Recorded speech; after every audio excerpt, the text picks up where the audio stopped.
This is the threat writing workshop for the Between part of the threat writing contest that we are currently running.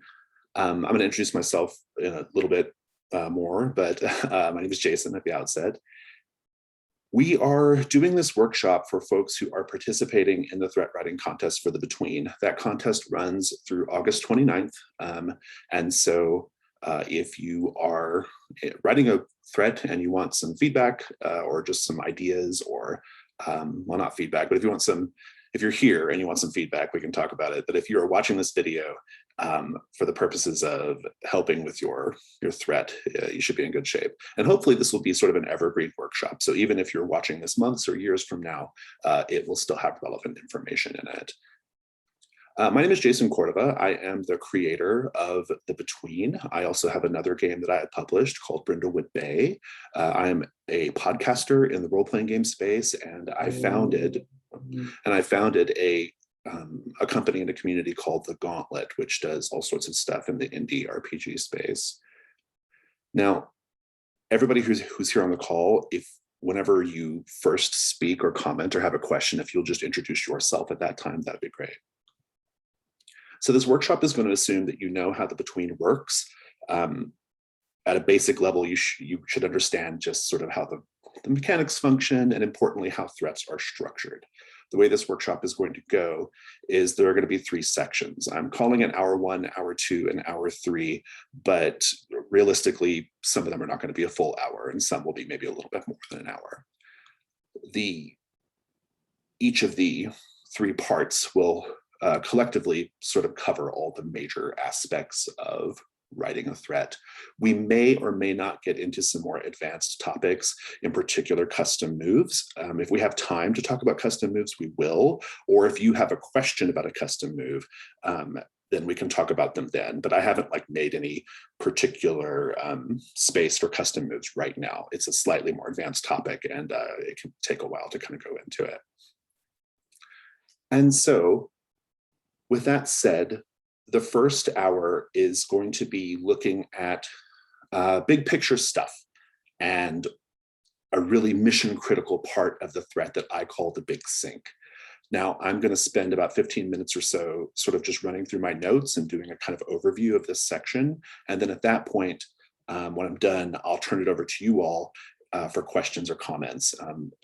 When I do turn it over to you, if you have a question that you'd like to pose to me specifically, let me know. If it's just a question for the group to get people's feedback, that's also perfectly acceptable and encouraged. You can also just sort of add to things as well. But importantly, just kind of keep track of your questions and comments as I speak. And then once I'm done with my little bit, we can kind of circle back to all the different parts that I sort of covered. And so I want to begin with, I think it's really important to think about just the overarching goals of a threat and the functions that a threat serves in the game. Not necessarily the function they serve in the story of the Between, because I think that's a slightly different thing, but what they do in the gameplay, right? And those 3 big things are to give players everything they need to begin an investigation. That's important. To provide a framework for the keeper, and to provide an inspirational sort of toy box for both keeper and players. So let's circle back to sort of getting players started with what they need for the investigation. I think a lot of role-playing games have what I call it a getting started problem, which is they sometimes have really cool setups and you make great characters and you're really excited to get playing, but then there's this little barrier of well, what do we do now? What do the characters do? What do we do, right? And this is especially an acute problem if the GM of the game you're playing is maybe not prepared to do that, right? To answer that question, what do you do next, right? And so one of the major things that your threat does is it gets things going. And in fact, by the time the characters are presented with the threat, or I should say by the time the players are presented with the threat, the characters have already started investigating it, right? They're already partway through. They already know certain things. They know certain people involved. They might even know if it's a an actual ghost or a demon or whatever that they're going to be facing. They've done a little bit of research. And so in a big picture sense, you have to think about like, how do I get the characters going and what sorts of things need to be included to get them going, right? So that's sort of one major thing that the threat does in the gameplay. It gets things started. Its second and probably most important function is it's a skeletal framework for the keeper. So the Between is a scenario-based game. It's not a free-form RPG. It's not even really a story game, to be honest, even though it has a lot of those concepts baked into it. It's a scenario-based role-playing game, but it's not, the threat is not an A to Z scenario. That's really important. There are not these exact things over here with these exact clues, and you have to move from this place to this place to this place to get to the end. That's not how it works. The threat in the Between is more like a world of possibilities, right? And it's a limited world of possibilities. It's a world of sort of elements and places and people and things that the hunters might encounter while they pursue the investigation. And that kind of like goes really nicely into the third like sort of major function of the threat, which is the threat truly is like an inspirational play set or toy box for the GM or the keeper and ultimately the players. One of the things that the threat does when the keeper is preparing their session, and I'm sure some of you who run the game a lot, like Stephanie, who's on the call, is when you read the threat, it's doing more than just telling you, okay, here's all the stuff. It's getting you into a certain headspace for what this threat is about, the sort of vibe, the themes, the types of characters, the types of encounters. And so that when you actually run it, you're kind of primed to start to react, right? And to like add in details that sort of fit. And so it almost operates like on a subconscious level in that way. And eventually that toy box gets extended to the players as well. And that happens most significantly when the characters go to a location and they have to do what's called a paint the scene question. That's an invitation for the players to sort of think about the setting thematically or in terms of mood and create at the table, right? Because one thing that the Between is, it's not a freeform RPG. It is a structured scenario-based RPG, but it is collaborative. The expectation is everyone is sitting around the table and coming up with things so that you create like your own unique story. That's why you can run the St. James's Street Ghost 18 times like I have, and it's different every time you do it, right? So that's important.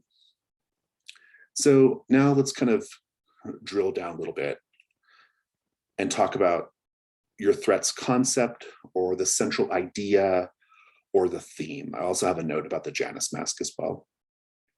So when you're writing your theme, I think it's helpful to start with a big concept or a central idea or a theme or some combination of those things.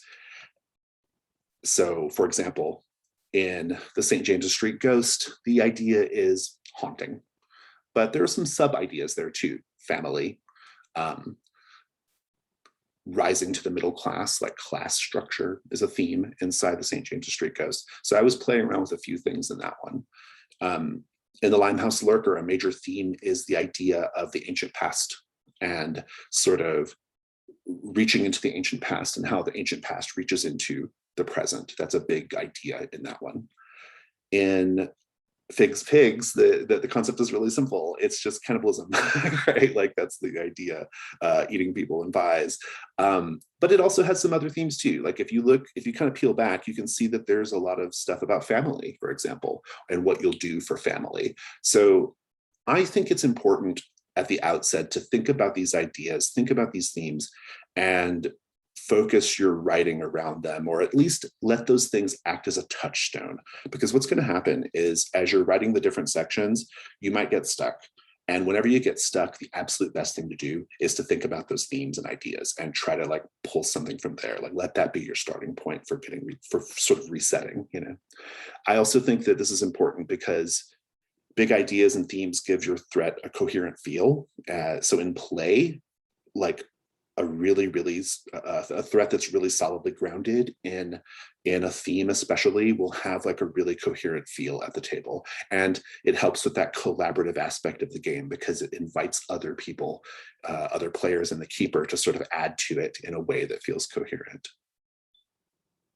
And then finally, I think it's important because it enhances the cinematic quality of the gameplay. This is a major design goal for me when I wrote The Between, is I wanted it to feel a certain way, and I wanted that feeling to be sort of cinematic or like a prestige television show. And central ideas and themes help just kind of make that happen, right? They sort of make it feel that way more in play. A note about the Janus mask.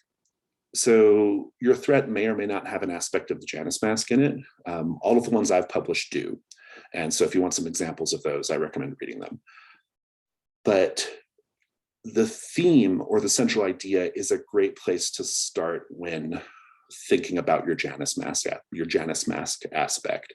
And this is the part of the threat that I usually write last, because what I find is as I'm writing the threat, and I'm thinking about the themes, and I'm thinking about the central idea, certain things start to pop up organically that I hadn't considered. They just sort of manifest.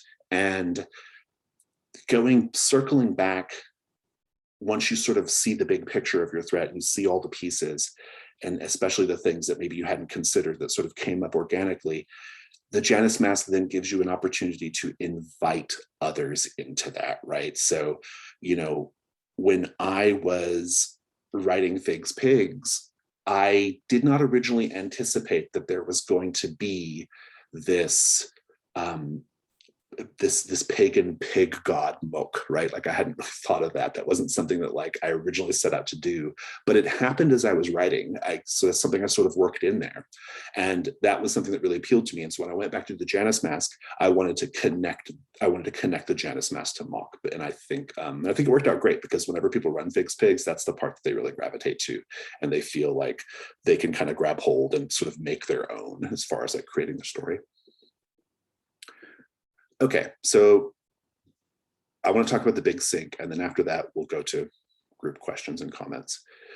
The big sink is super important. We've talked about it a million times in the Discord, and that's all good and helpful, and I'm going to be rehashing a lot of stuff here. But the big sink is a mission critical part of the threat, because the playability of the threat hinges on this, and it hinges on you getting it right. And so the big sink is the presentation of the threat, i.e., or in other words, that italicized portion at the top of the thread, right? And then it also includes the questions and opportunities, which is the sort of core of the mystery that the hunters are going to be investigating. I want to start by saying we had a lot of discoveries in playtesting here, okay?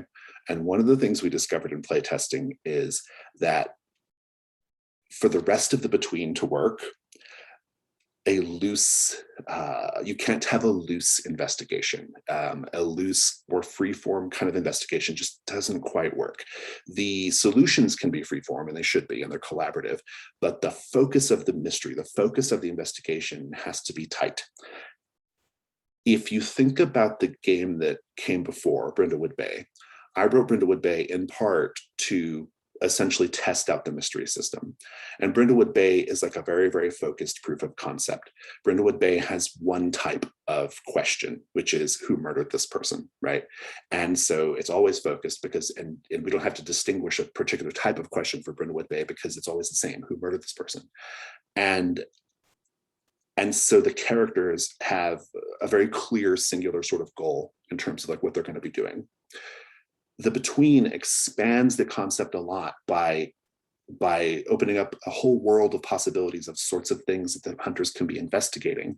But when we get to the threat, the individual threat level, those questions have to be focused. That investigation has to be focused. And importantly, there cannot be any logical gaps between the way you present the threat and the way that the characters start investigating, and indeed how they answer questions and resolve it, right? Like those things have to be connected. And so if we look at the St. James's Street ghost, that's a great example of a very focused threat. The presentation is really clear about where everything takes place. It's at 18 St. James's Street. It's really clear about what's going on. There's a haunting and someone died because of it. And it's really clear about what sorts of things the hunters should be focused on, which is either learning what part of the house the ghost is in, or learning what will cause the ghost to move on to the next world. But the really key thing there with the St. James's Street ghost is in the presentation, there's this establishing question that says, you pose to another player and you say, well, how do we know this is really a ghost, right? Like what's the detail that makes you know it's a ghost? That's really, really important. In playtesting, when we didn't have that question, players wanted to introduce the idea that there wasn't a ghost, that maybe it was a hoax, or they were just like go down these little squirrel trails of like possibilities.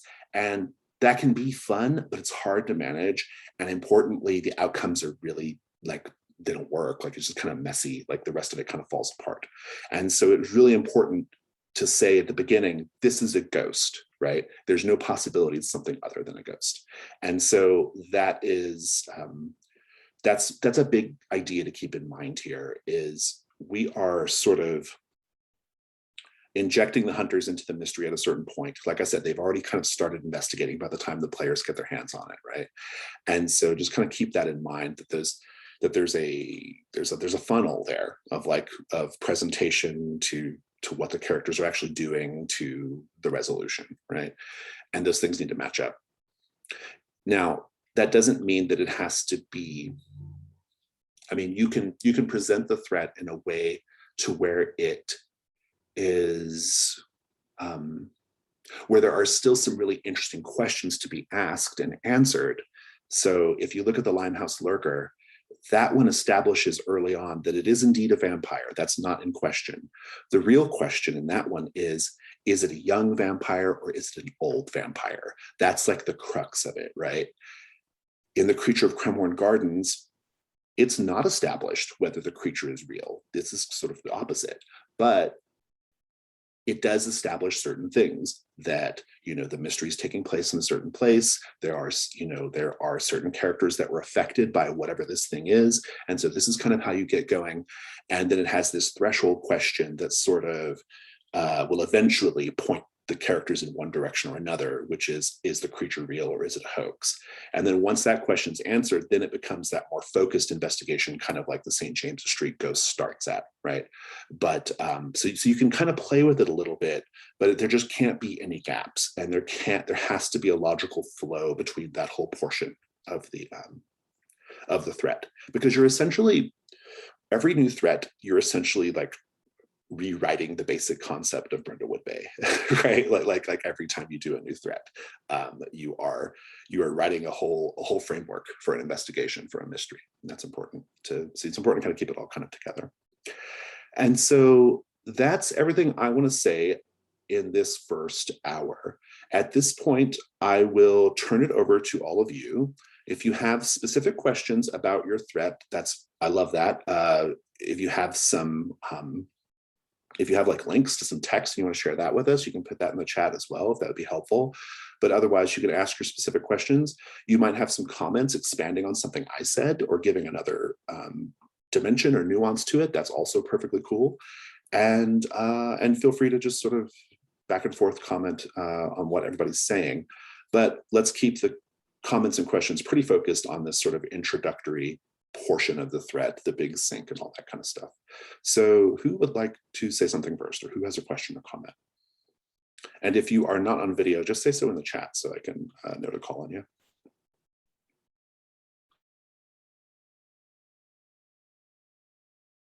It's possible nobody does, and that's fine too. Go ahead, Wade. Can you hear me? Tech check? Yes, we can. Would you introduce yourself first? Sure. My name is Wade Owen. I am in the Gauntlet Discord community. My name's Sarcastic.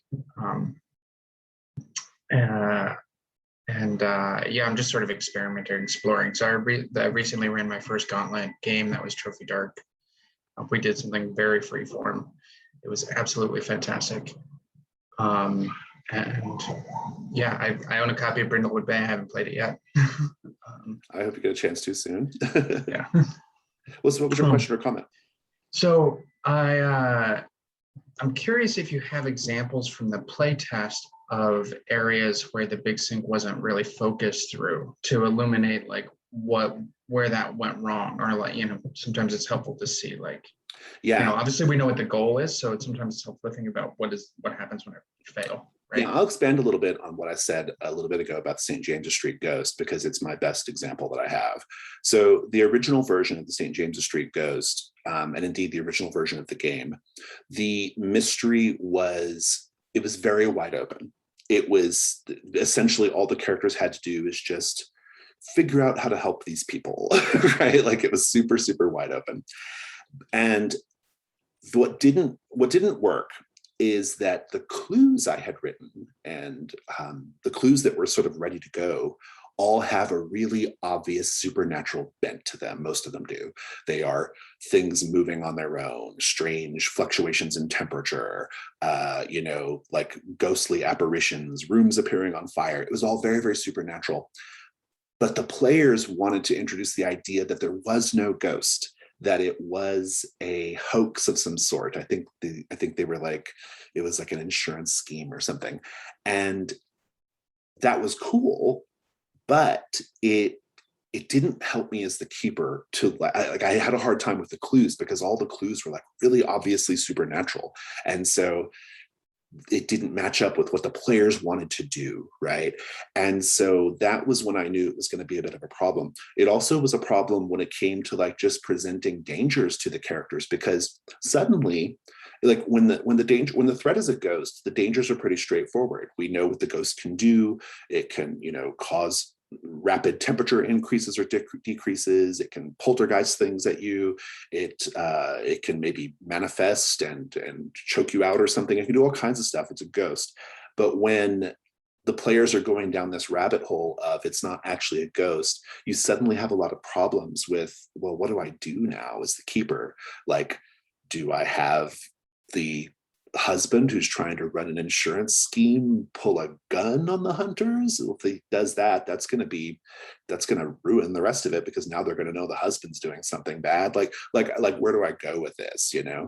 And so that's why that focus, that big sync is really important, because the rest of the threat will not hang together as easily in play, right? Does that answer your question? Is that good? Yeah, it does. Yeah, Awesome. That's good. Thank you. Great. Any other questions or comments? Go ahead, Stephanie. Hi, my name's Stephanie. I'm also on the Gauntlet Discord community.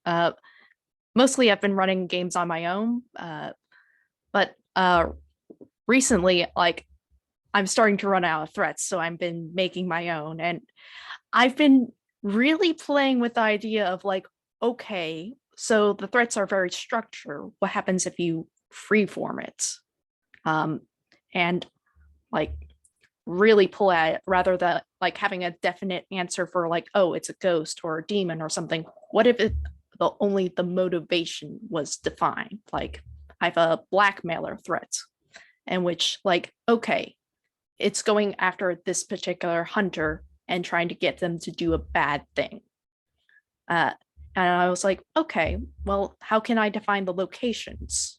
Then I will let the hunters define them, of like, okay, you want to find out this information. Who do you go to? Like, okay, you're thinking that this is sort of an occult threat. Who do you know that deals with the magic? That sort of thing. And it structures it just enough that it works, but I'm not sure if it can hold itself together being run by someone else. So that's an important insight. Well, does anybody have any thoughts on that?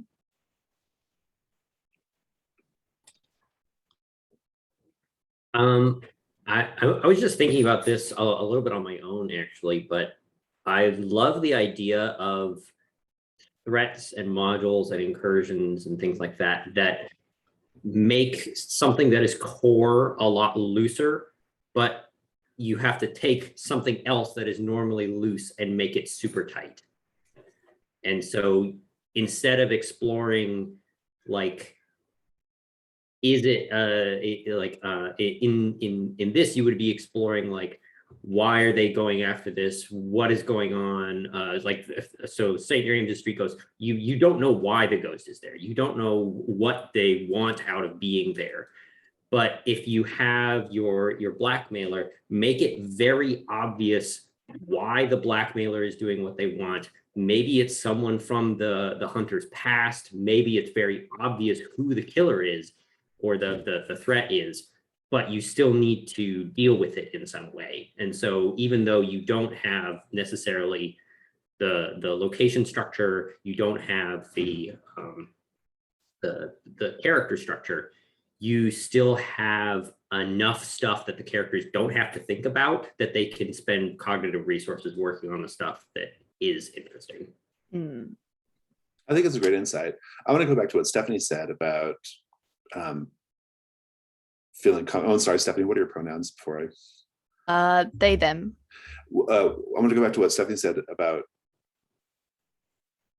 their sort of idea that you, like, I can run this freeform mystery, but I'm not sure other people can, right? Because that was actually a major obstacle I had when I was originally developing the Between back in like late 2018, early 2019, when I first started working on this game. I did not have the mystery structure as it currently is, and Brindlewood Bay did not exist yet.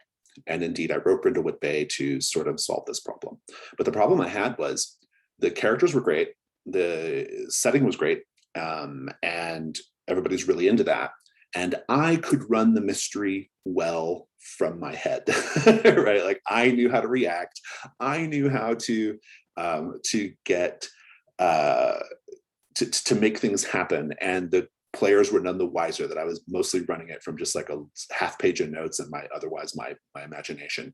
And that's actually okay. Like, you know, if you are running out of threats, and I think Stephanie runs the game quite a bit, you know, you may have to do that. You may have to come up with something kind of on the fly, and we are going to eventually get you more threats out there, more official ones. But in the meantime, but for purposes of the contest, that obviously isn't going to work, right? For the contest, it has to be something that anybody can pick up and anybody can sort of play, and crossing that bridge is tough. I mean, this is a challenging game design, right? This is a game design problem. How do I get this thing that I can do really well and that I can convey to people really easily and that I have no trouble with? How do I convey that to the end user, to other GMs or to other players? How do I make that transition? It is the absolute number one trickiest part of writing a game, first of all, and it can be tricky when writing a threat. And indeed, my sort of my side hustle in role-playing games is developmental editing. I have a lot of credits on a lot of games because I essentially help people make this transition, right? Like, it's a key part of game design that is really helpful if you have somebody in there who kind of understands that bridge between theory and gameplay, right? And so, yeah, it's a tricky thing. Have you had any luck with formalizing it, Stephanie? Not really. What's another of my threats, which I cannot submit to the writing contest because it breaks too many of the game's core ideas. I'm doing a bit of a dimension swap between my two groups, actually swapping players between them, and that's been pretty established as okay, this is how the dangers work, this is how the big sink works, and it's been going pretty well. The only thing that I notice is how the hunters engage with it and how certain ideas that I had not even considered came up. In one of the groups, they've actually tried to befriend the monster. And it's just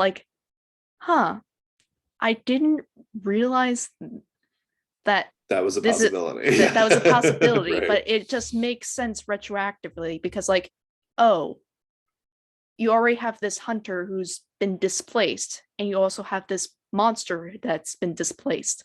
How did I not consider the theme of belonging or going home as a theme. Yeah, that's great. That's where theme is really helpful, right? I mean, I think one of, when I said earlier about the threat being like a toy box or an inspirational sort of framework, this is a really important thing, what you just said, because every playgroup is going to, notionally, every playgroup is going to end in the same resolution space, right? But there's lots of different ways they can get there. And even within the opportunities that are in the published threats, you sometimes have like possibilities, right? Like it's subdue or destroy the threat, or convince them to just go away, right? Like that's the like, and I think like the toy box approach to the scenario design leaves a little space for befriending the monster, right? It leaves a little space for doing that. It might be something that the threat writer like didn't anticipate, but the structure is just loose enough to make it work, right? Because you can have a threat that is neither active nor resolved, right? And that's perfectly fine. That it's a threat that is out there in the world, but it's not a problem for Hargrave House anymore. Maybe it's not even a problem for London anymore. And we never get to the resolution phase, and that's okay. That just means that's where our story has gone, right? And that's perfectly fine. But if we sort of like get back to like, in particular, like the contest though, the contest, you're right, the entries do have to have a certain level of like obvious playability, right? And so, I'm not sure like how you can present this more open concept into something that would be appropriate for the contest or not, or structured to where anybody can grab it and do it. But I feel like there's a way, right? Like, I don't think it's impossible. It's just maybe something that I haven't considered at least. Yeah, it's something I will put out into the world at some point, but just not for this. The contest to me seems that it has to be very structured and very formalized and can't contain any like quote unquote hacks. Yeah, I think we're definitely focused on like this sort of standard, right, threats, right? Just because the game is so early in its life cycle. But okay, any other questions or comments about anything related to these opening bits? Sam. Yeah, quick intro for me. My name is Sam Zimmerman. I use he, him pronouns. I've been with the Gauntlet for about 2 years. I publish under Typhos Games, but also I was in Codex Ectoplasm 2, I think. I can never remember to add the 2 on the end, and people like, where is your thing? My question is a little bit more specific to the threat that I'm working on. And so just as a little bit of background structure, the idea, the name is A Blight Upon the Mayfair Ball, and it is a threat where someone in high society is transforming into a monster and murdering people. And so the idea is that these murders have been happening, and the person who's running the ball has invited all of the hunters to the ball to kind of scan people who are there and make sure that no one dies. But it is also a really good opportunity for everybody to actually get in and try and discover this killer and figure out who they are. And my question is with the questions, and specifically, I have the big obvious question is who's the killer, but then the other questions that the example ones give all are like pointing you towards a possible solution. And the theme that I'm trying to go for is that everyone at this ball is a bad person. They all have skeletons in their closet, and it's up to the players to try and figure out which one has the worst skeleton, which is that they're a serial killer. And so I don't really know of a good way of framing those questions that aren't like leading them towards a solution that is one of these characters. I'll let others speak first while I formulate my ideas. Just a general question of like, because like not every question has to resolve the threats. I think a question of, because Hargrave House does not have heroes, quote unquote, you could have a question of, what dirty secrets does a noble have that you can exploit? I like that approach a lot. What if the whole purpose of the threat is just rewards, right? Like there is no, like the threat self-resolves when the party is over, right? And then, so what the characters are doing is just trying to gain rewards. Stephanie's correct. There are no heroes in the between. And although some are more heroic than others, the factotum, for example, but I think that's a great approach. Yeah, I think it's an interesting approach for sure. I do like that. So I think that there is the obvious reward of the person hired you to come here and is going to pay you to discover the thing, but also pick up whatever scraps you can get along the way. Yeah, make sure the payment is not money, because money is not something we care about in between. Yeah, no, that's that is going to be the reward at the end. Is like it's some sort of like object or access to something is a good reward. That it's a high society ball. You can make it read monetary value without it being money, right? So, I like that. Yeah, I think it's a great approach. Any other thoughts on like how to approach this sort of? It's almost like a self-resolving threat. It's kind of interesting.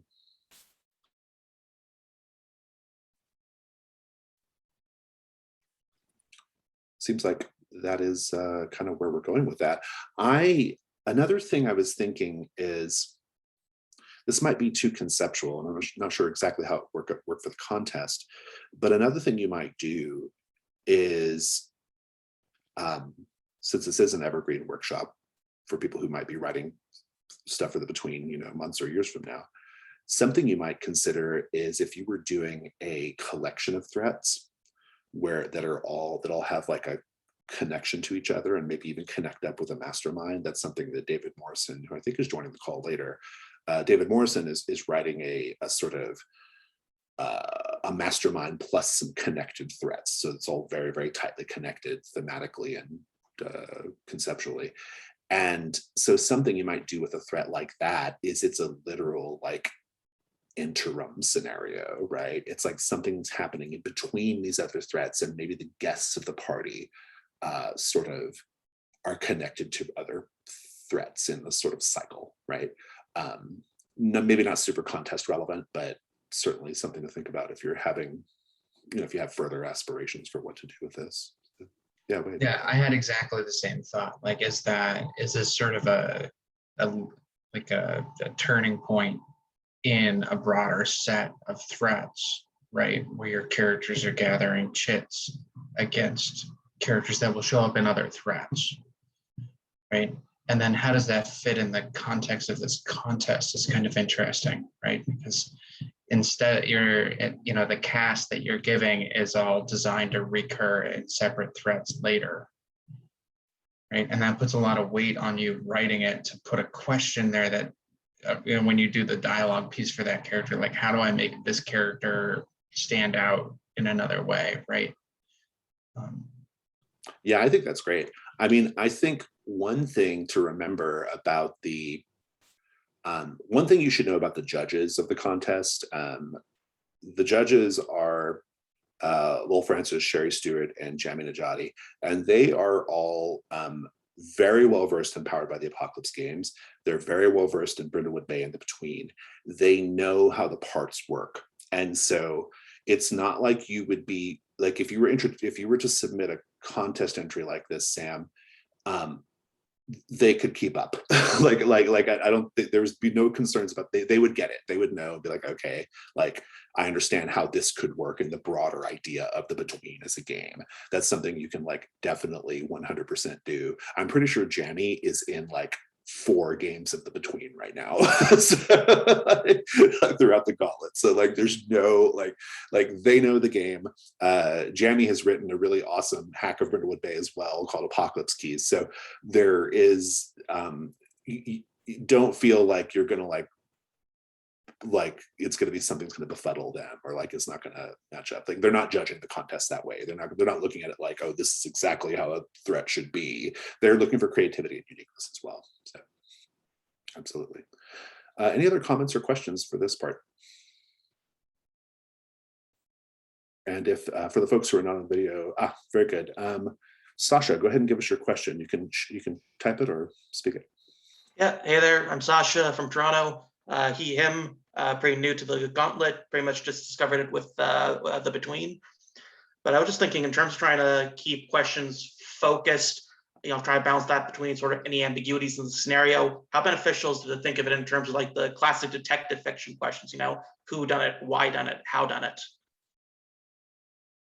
Yeah, I mean, I think that's a legit approach. Did you have anything else you want to say about that, or?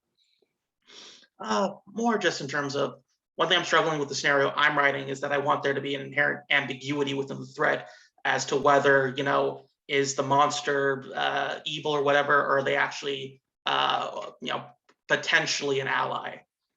So I'm just trying to, I got a threshold question, but trying to think of how can I keep questions specific enough that they can go in this direction while still maintaining ambiguity for them to explore.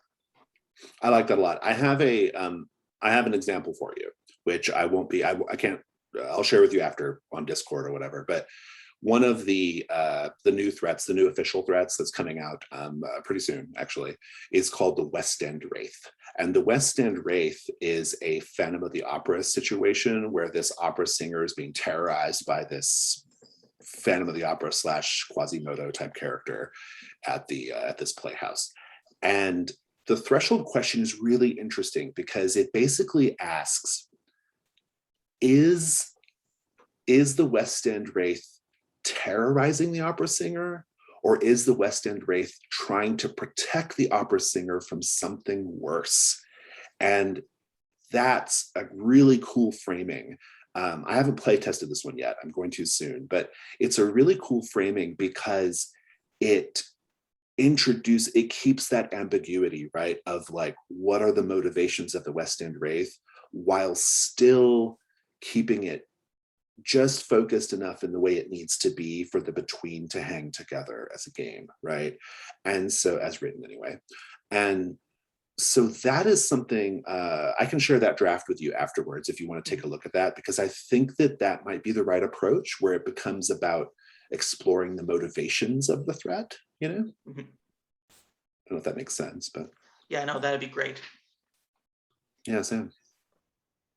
Yeah, I was just thinking about there's like a neat through line between your question and Stephanie's comments from earlier, where you've got this list of questions: who, what, when, where, how, why, and really we only care about one of them.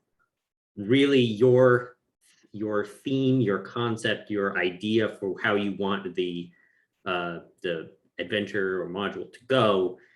A couple of them can be ambiguous, but you really care about one of them. And focusing on that one and letting the other ones be either very obvious or straight up givens will help keep everything kind of tight. And so if you really want to focus on the why are they doing it, make it really obvious who it is or what it is. Like we don't care that it's a vampire. We care that maybe it's a vampire who's struggling with themselves and trying to do other things besides kill people, and trying to cut down on how many complexities you have. Well, that goes back to what I said earlier about by the time the players are presented with the threat, the characters have already started investigating, right? And so those classic detective questions, the who, what, where, when, why, very often the who, or not, maybe not always the who, but the what, the where, the when, like those are all answered in the presentation, right? They've already sussed a lot of that stuff out. And kind of like Sam said, we're focusing in on frequently the why. With Sally No Face, it's the who.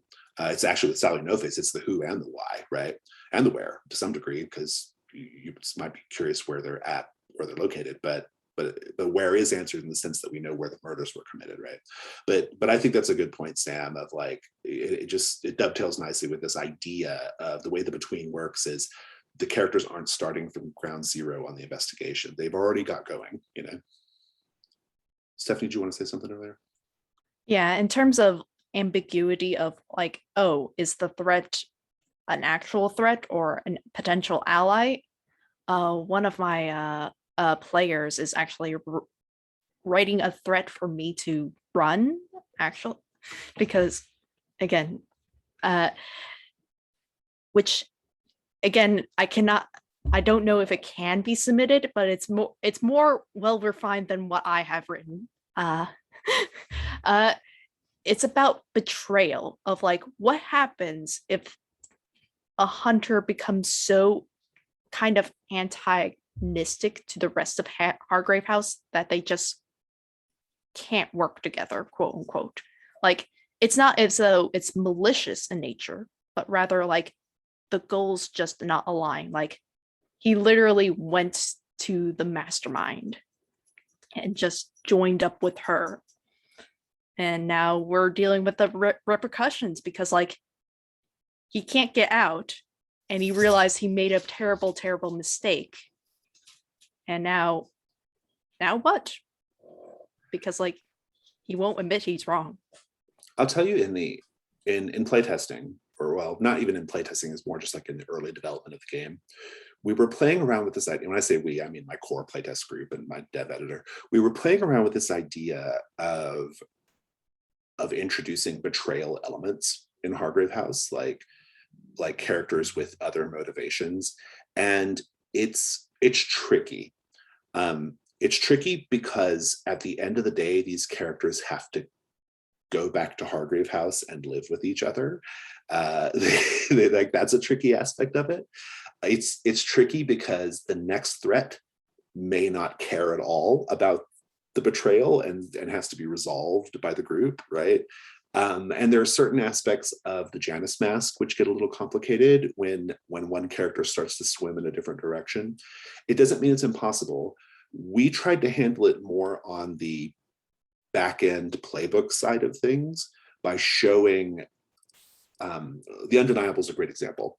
The Undeniable is a villain. There's just no other way around it. They are a villain. They are a worse villain than most of the threats, and they work for Hargrave House.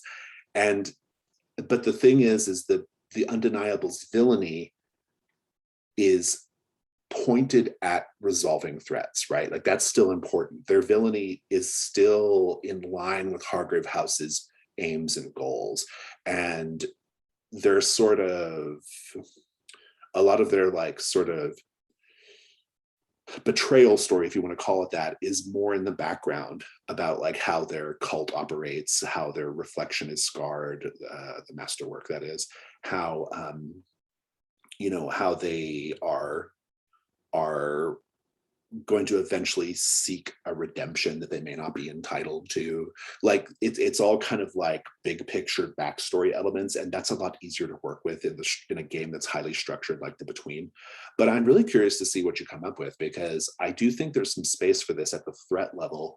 But it's tricky though. I think it's tricky to do it without kind of breaking the rest of the game, you know?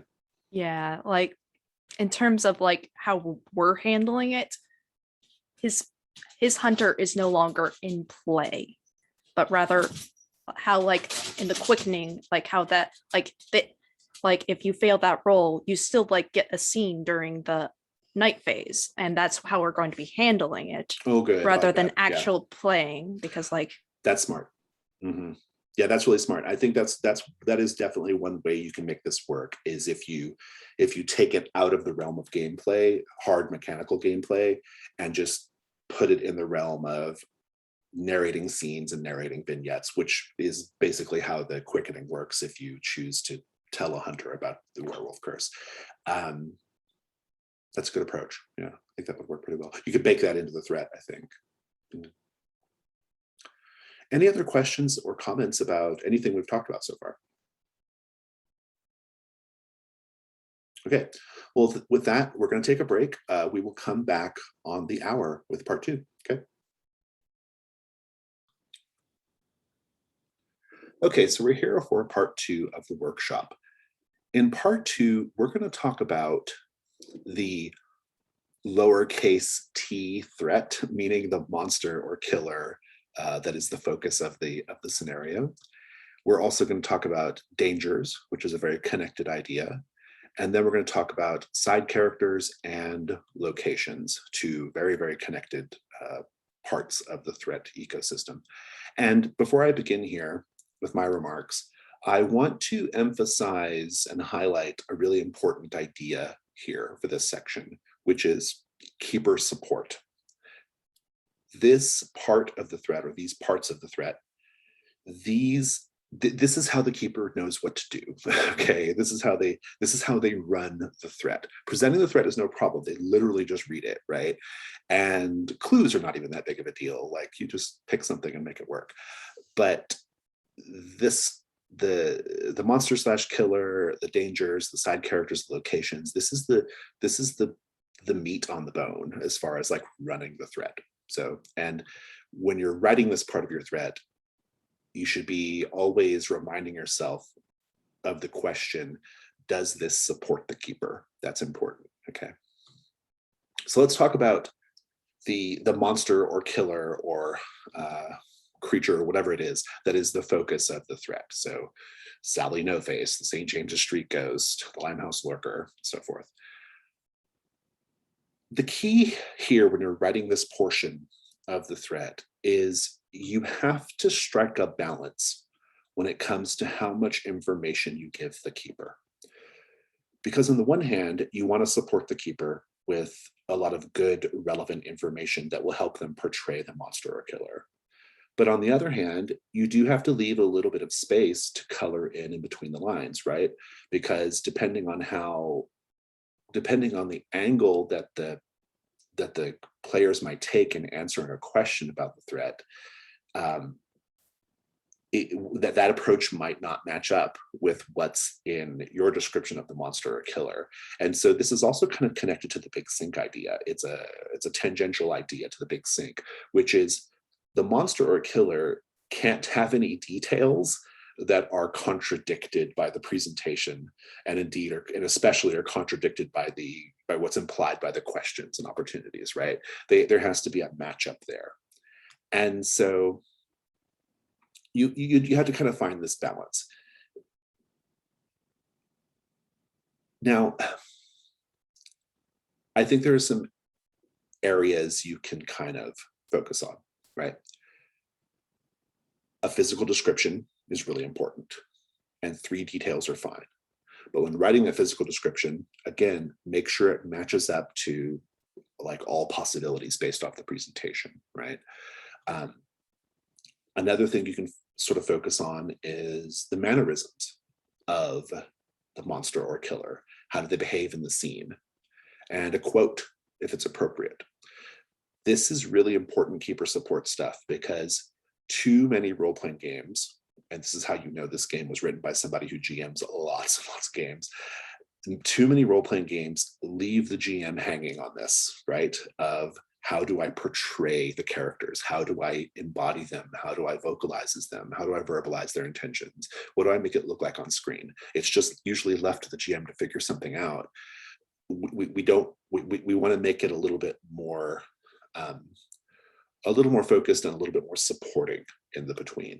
And so mannerisms, how to portray the character is really important. If you look at Sally No Face, I specifically say in Sally No Face that when you're speaking as Sally No Face, you should put your hands over your face like this, so that when you speak, it sounds like you're speaking from behind a mask, right? That's the sort of like little keeper support details that are important in this section. Anything that will give the keeper something to grab onto. You can focus on powers and abilities. Another really important thing, a lot of times the keeper is going to have to do a reaction based off a die roll. And sometimes that reaction is the monster or killer doing a hit and run on the hunters, right? They just jump out of the shadows and they attack and then they run away or something, right? This is where powers and abilities and talents is really important, because it kind of gives the keeper an idea of how to handle those scenes. And then you might also consider the ways in which the monster or killer reacts to certain hunters, particularly if the hunters are most beloved. That's important. The most beloved idea is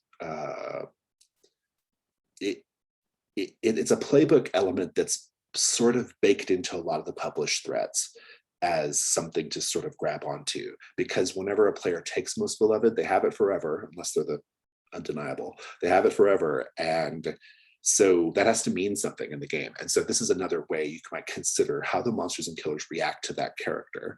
But you can also do other things too. Does the hunter have the cosmic passage marked? Maybe the killer reacts to such a character differently. Maybe the hunter, you know, I tend to dissuade people from referring to specific playbooks just because there are other playbooks coming and you don't want to like limit your threat too much, but you could do that. You might have a threat that is, you know, that reacts to the vessel maybe in a really different way because of who the vessel is fundamentally, right? So you can sort of think about that. Importantly, the information you include in this block really needs to make account of all possibilities. This is especially the case if you have a threshold question, right? If you have a threshold question, the monster description must account for the possibilities. So in the Creature of Cremorne Gardens, I can't remember how that monster goes. Let's skip that for now. Let's go to the Limehouse Lurker. The Limehouse Lurker, that description of the monster accounts for whether the vampire is young or old, and the vampire operates differently if it's young or old. Okay, so just kind of keep that in mind as well. Another part of this of the monster killer is you have to say what happens if Hargrave House ignores the monster or killer. This is a major, incredibly important section in terms of keeper support, because one of the things the keeper has to do is manage this campaign world. And in particular, they have to always be thinking, what is this threat doing at any given time? Now, you don't have to like track it hour by hour like you would like in an OSR game or something where you know exactly where everything is at any hour or whatever. But you have to have a general sense of like, well, what is the threat doing when Hargrave House is doing something else, right? That's important. And it really helps, this section really helps with keeper reactions, because it's something they can kind of look at and say, the player just rolled a 5. I have to react really big right now. Well, they've been ignoring Sally No Face, and Sally's been doing Sally's thing. So I'm going to have some more victims turn up. Hell, I'm going to have a victim turn up on their doorstep. Somebody rings the doorbell and their face is removed and they're screaming in pain and they collapse on the foyer, right? You could do that, right? You can have maybe we learn that if Hargrave House ignores the threat attacks, right? Maybe the threat invades Hargrave House, right? That's an important one just because one of the playbooks, the Explorer, has ways of preventing that. So it kind of gives them a chance to sort of, stop that. But in any case, this is a big time keeper support thing, because the keeper does have a world they are managing. And this is one of the elements, one of the keys, tools that they have to sort of manage that world and how the world behaves and reacts. So, and also night phases. I'll just say something about that too. This information is really important because I don't know if you've watched my videos or not, but like when I run this game, when I do the night phase, about 50% of the time, I ask the players, what do you want to do tonight? And they all say, they go around, they say, and then I do something totally different. Like I don't even let them leave Hargrave House. They never even get out the door. I just hit them with something else. And usually what I'm hitting them with is the threats reacting to their inaction, or the threats, sort of being more aggressively in Hargrave House's space, right? So this is another thing too, is information about the monster and killer really helps the keeper with coming up with dangerous night phases, right? Night phases that the Hargrave House didn't see coming, and that's important. Because remember, the day phase belongs to the players, the night phase belongs to the keeper. So let's talk about dangers. This is the next part of the threat we're going to talk about. Dangers can be people, they can be other monsters or killers, they can be supernatural attacks from the threat, they can be people not connected to the threat, but who are just a problem during the investigation, like somebody from Scotland Yard, for example, or the Limehouse Lurker, I think, has a police constable that's like particularly annoying if you're in Limehouse, right? Dangers are, there's really no hard or fast rules here about what they should or shouldn't be. When you're writing your threat, just try to think a little expansively about what sorts of things the hunters might encounter while investigating this threat. What sorts of trouble might they get into outside of just the monster or killer? It's a good thought exercise for you as a writer because it forces you to think about the whole city of London. And it forces you to think about all the tertiary and satellite people and possibilities surrounding the threat. And I think it helps just make the whole thing feel more realistic and lived in, right? And so there are no real rules there. Just try to think expansively about it and come up with some stuff. This is a big part of the toy box concept, by the way. Dangers should be things that the keeper can just grab onto and throw into the scene as needed, right? Some dangers may never even come up during the threat, but it's there. And going back to this idea we talked about in the beginning, sometimes just the presence of the danger on the sheet does enough to inspire the keeper to come up with something different that they like better, right? When they're running the game. Another thing is, if a danger is a person or has a personality of some sort, you should write them like side characters. And we'll talk about side characters in a minute, but you can just write them just like a side character. And they sort of function like a side character, like a particularly hostile or antagonistic side character. One other thing is that dangers can be locations or events, like timed events is another way you can write a danger. Sally No Face has a danger that is the sort of grotesque exhibit that Sally puts on for someone. This exhibit is not located in a particular part of the city. It's not defined anyway. And it's not even like super clear what happens at the exhibit, but it functions more as a way of telling the keeper, here's a cool set piece. You know, it's a set piece it's a set piece for danger, right? Rather than being a specific active danger itself.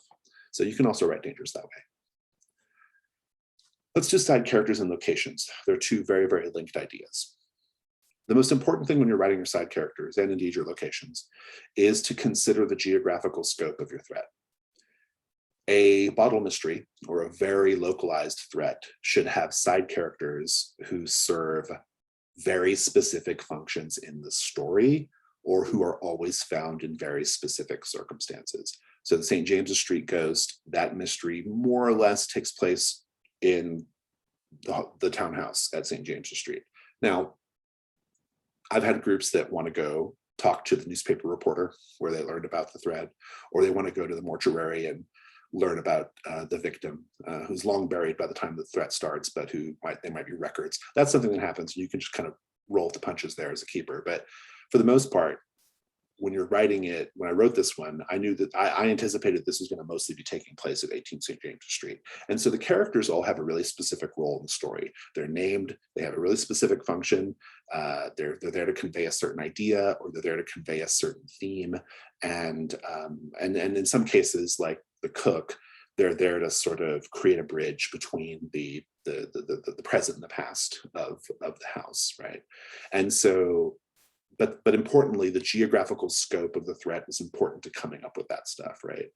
Now, if the threat is more geographically expansive, like it takes place in a whole neighborhood or district or a street, or if it takes place in the whole city, like Sally No Face does, then you have to have side characters who are a little more what I call airdroppable, meaning you can drop them in as needed, right? They can just show up wherever. Sally No Face is my best example here because all the side characters in that are just street randos who the hunters might run into, who might be spying on the hunters, who might be watching the hunters from a third-story building window. They're just people who might be around, right? And that's their purpose. Their purpose is there to be, someone that the hunters can go interact with, but they are not always in the same place all the time, and they're used as needed. Locations, or actually, let's continue with side characters. As far as writing a side character, just the basics of writing one. You need their name, you need their role or purpose. So it's like name, comma, role or purpose. Role or purpose is just a way for the keeper to sort of keep in their mind like who this person is and how they function. 3 descriptive details. I'm not going to go into why this is the case. It's a writing thing, but basically 3 sensory details about how the hunters experience the side character. How they look, how tall are they, what is their hair like, how are they dressed, how do they smell, like all that. Those are great, vivid details to include. But all you need is 3. And usually there's a little block of like more specific information, especially as it relates to the underlying mystery, like just kind of a little more detail about how they operate in the threat. And then you have the quote. This came up on Discord recently, and David had some really good thoughts here. So I might ask David when I'm done talking to talk about that more. But the quote is your best chance to help the keeper look like a rock star game master. It is one of your best chances, because essentially it's the time when what the keeper says at the table is perfect and cool, right? And so you want to write them that way. You want to spend some time on them. Focus on what the side character might say in the most common interaction they might have with the hunter. And that's kind of where to start. Let the character's personality shine, right? And the quotes can be big moments too.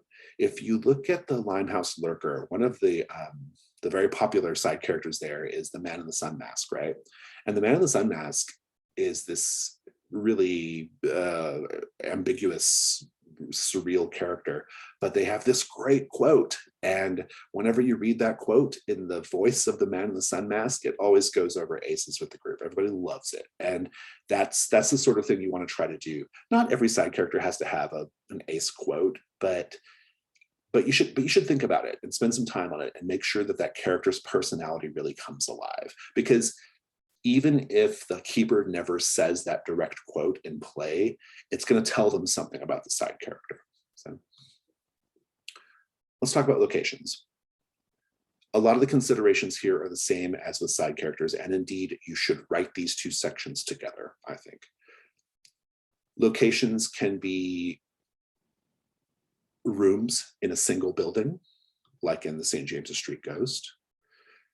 In a more geographically expansive threat, they can be specific businesses and residences, as in the Limehouse Lurker, where it's all just locations in Limehouse. And importantly, there are locations that are mentioned in the presentation of the threat so that the hunters can know to go there and investigate. Locations can be much more generic. Again, an airdroppable location, usable no matter where the hunters start searching. That's the Sally No Face approach. So when you're writing the locations, a sentence or 2 about just what the location is helpful, but then you want to have the paint the scene. And paint the scene is a GMing technique that I created a number of years ago, and that I've used in my gaming and in other publications, and many other people have used in their publications. But the idea here is you pose a question to the group, the play group, and the answering of that question enhances an idea about the scene, right? It brings an idea to the forefront. And so a good paint the scene question is not just set dressing. Like a bad paint the scene would be, ooh, what do we see in the room that's red? Like, okay, like who cares? Like, that might be thematically important, maybe, but that's just set dressing. A better question might be, what do we see in the room that shows this person is obsessed with blood, right? Like that's a better question because it's an idea that we're exploring. This is not related to the Between, but when I used to run lots of Dungeon World and other fantasy games, I would do questions like, okay, if the player characters are searching the villa of a Medusa, I would say, looking around the villa, how do you know a Medusa lives here? And players would start to talk about stone statues and mirrors being covered by tarps and that kind of thing, right? The paint the scene question is there to help create a picture in everyone's mind, a shared picture, but a shared picture that revolves around an idea. Okay, and this is a big collaborative part of the game. It's really how the players start to feel really invested in the setting and the scene when they get to answer these questions, and players love it, by the way. So really think about paint the scene questions in terms of what kinds of ideas am I going to explore here. So that is 20 minutes on the dot. I will now turn it over to the group. If you have specific questions about your threat or just general questions or comments on anything. And David, in particular, I'd love to hear your thoughts on quotes, because you had a lot of cool stuff to say about that in the Discord. But for now, does anybody have any? Well, actually, let's just start with that. David, talk to us about quotes. Hi, Introduce yourself, please, as well. Yep, sure thing. Hi, my name is David. I use he, him pronouns.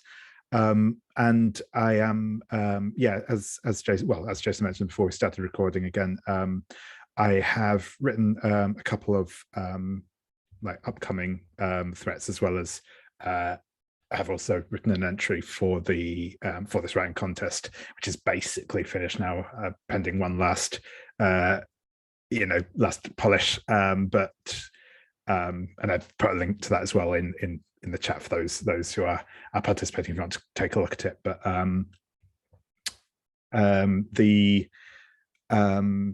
quotes. So there was a question asked the other day about like how you go about doing quotes, what you use the quotes for, and I think like Jason has already covered a lot of what I think is important about quotes. Said for me, it's a lot about giving a bit more of an idea of what that character is like. So I was trying, pick a voice for the character, write it in their voice, and also sort of what Jason mentioned, with thinking about how you are likely to encounter that character. Again,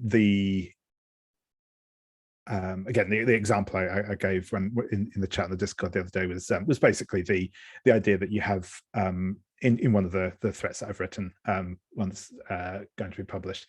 It is all set in a music hall. The Hargrave House have been specifically invited to the music hall by the owner to investigate something weird happening that everyone in the music hall is largely aware of. So kind of for that, it's like, well, my presumption when writing these quotes is that probably how they're going to meet these characters is they're going to go up to them and they're going to say, have you seen anything strange happening? And, so that's kind of what I use as the introduction for that quote. In other ones, it might be a bit more vague. It's what I have, again, in certainly the two threats I've got coming out that will be published, in both of those, because it's a device I like in general.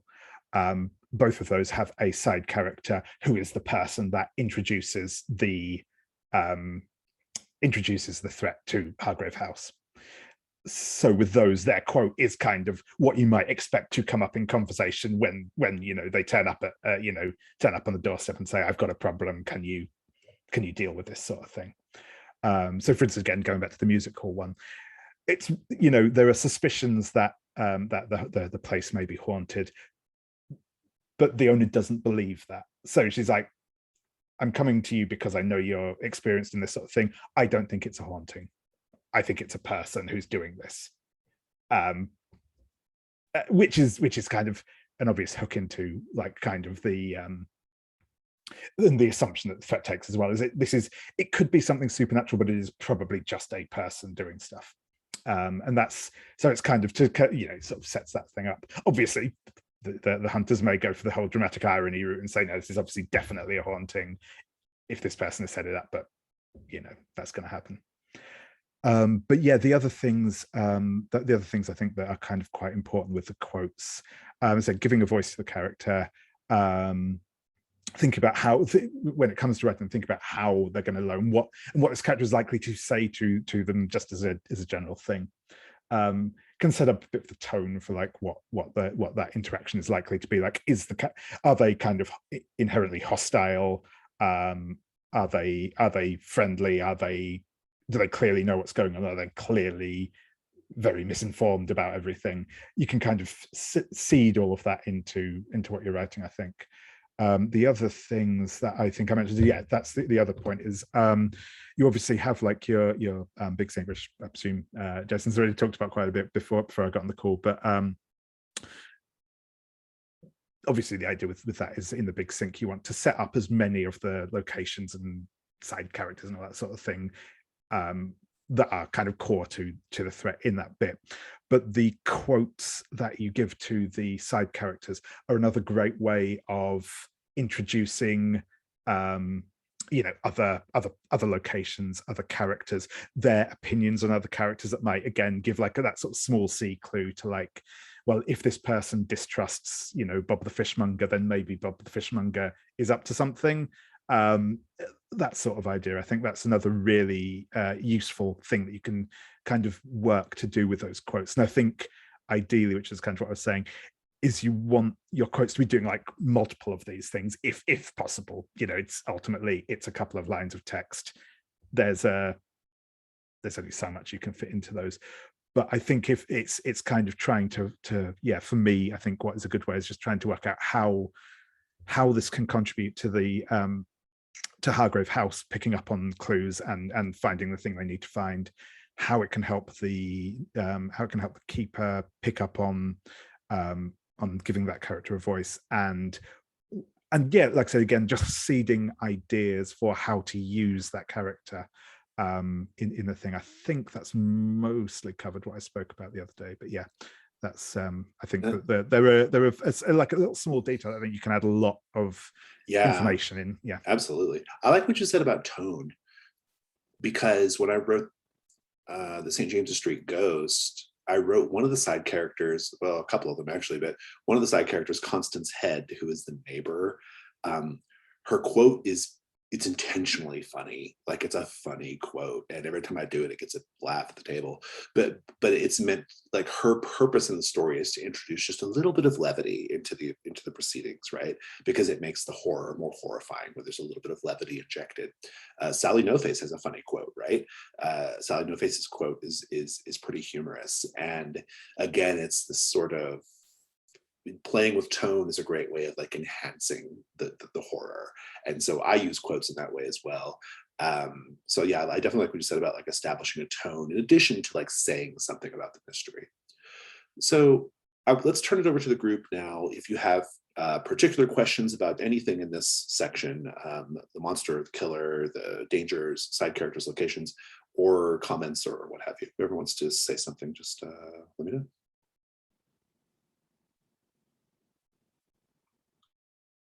Go ahead, Sam.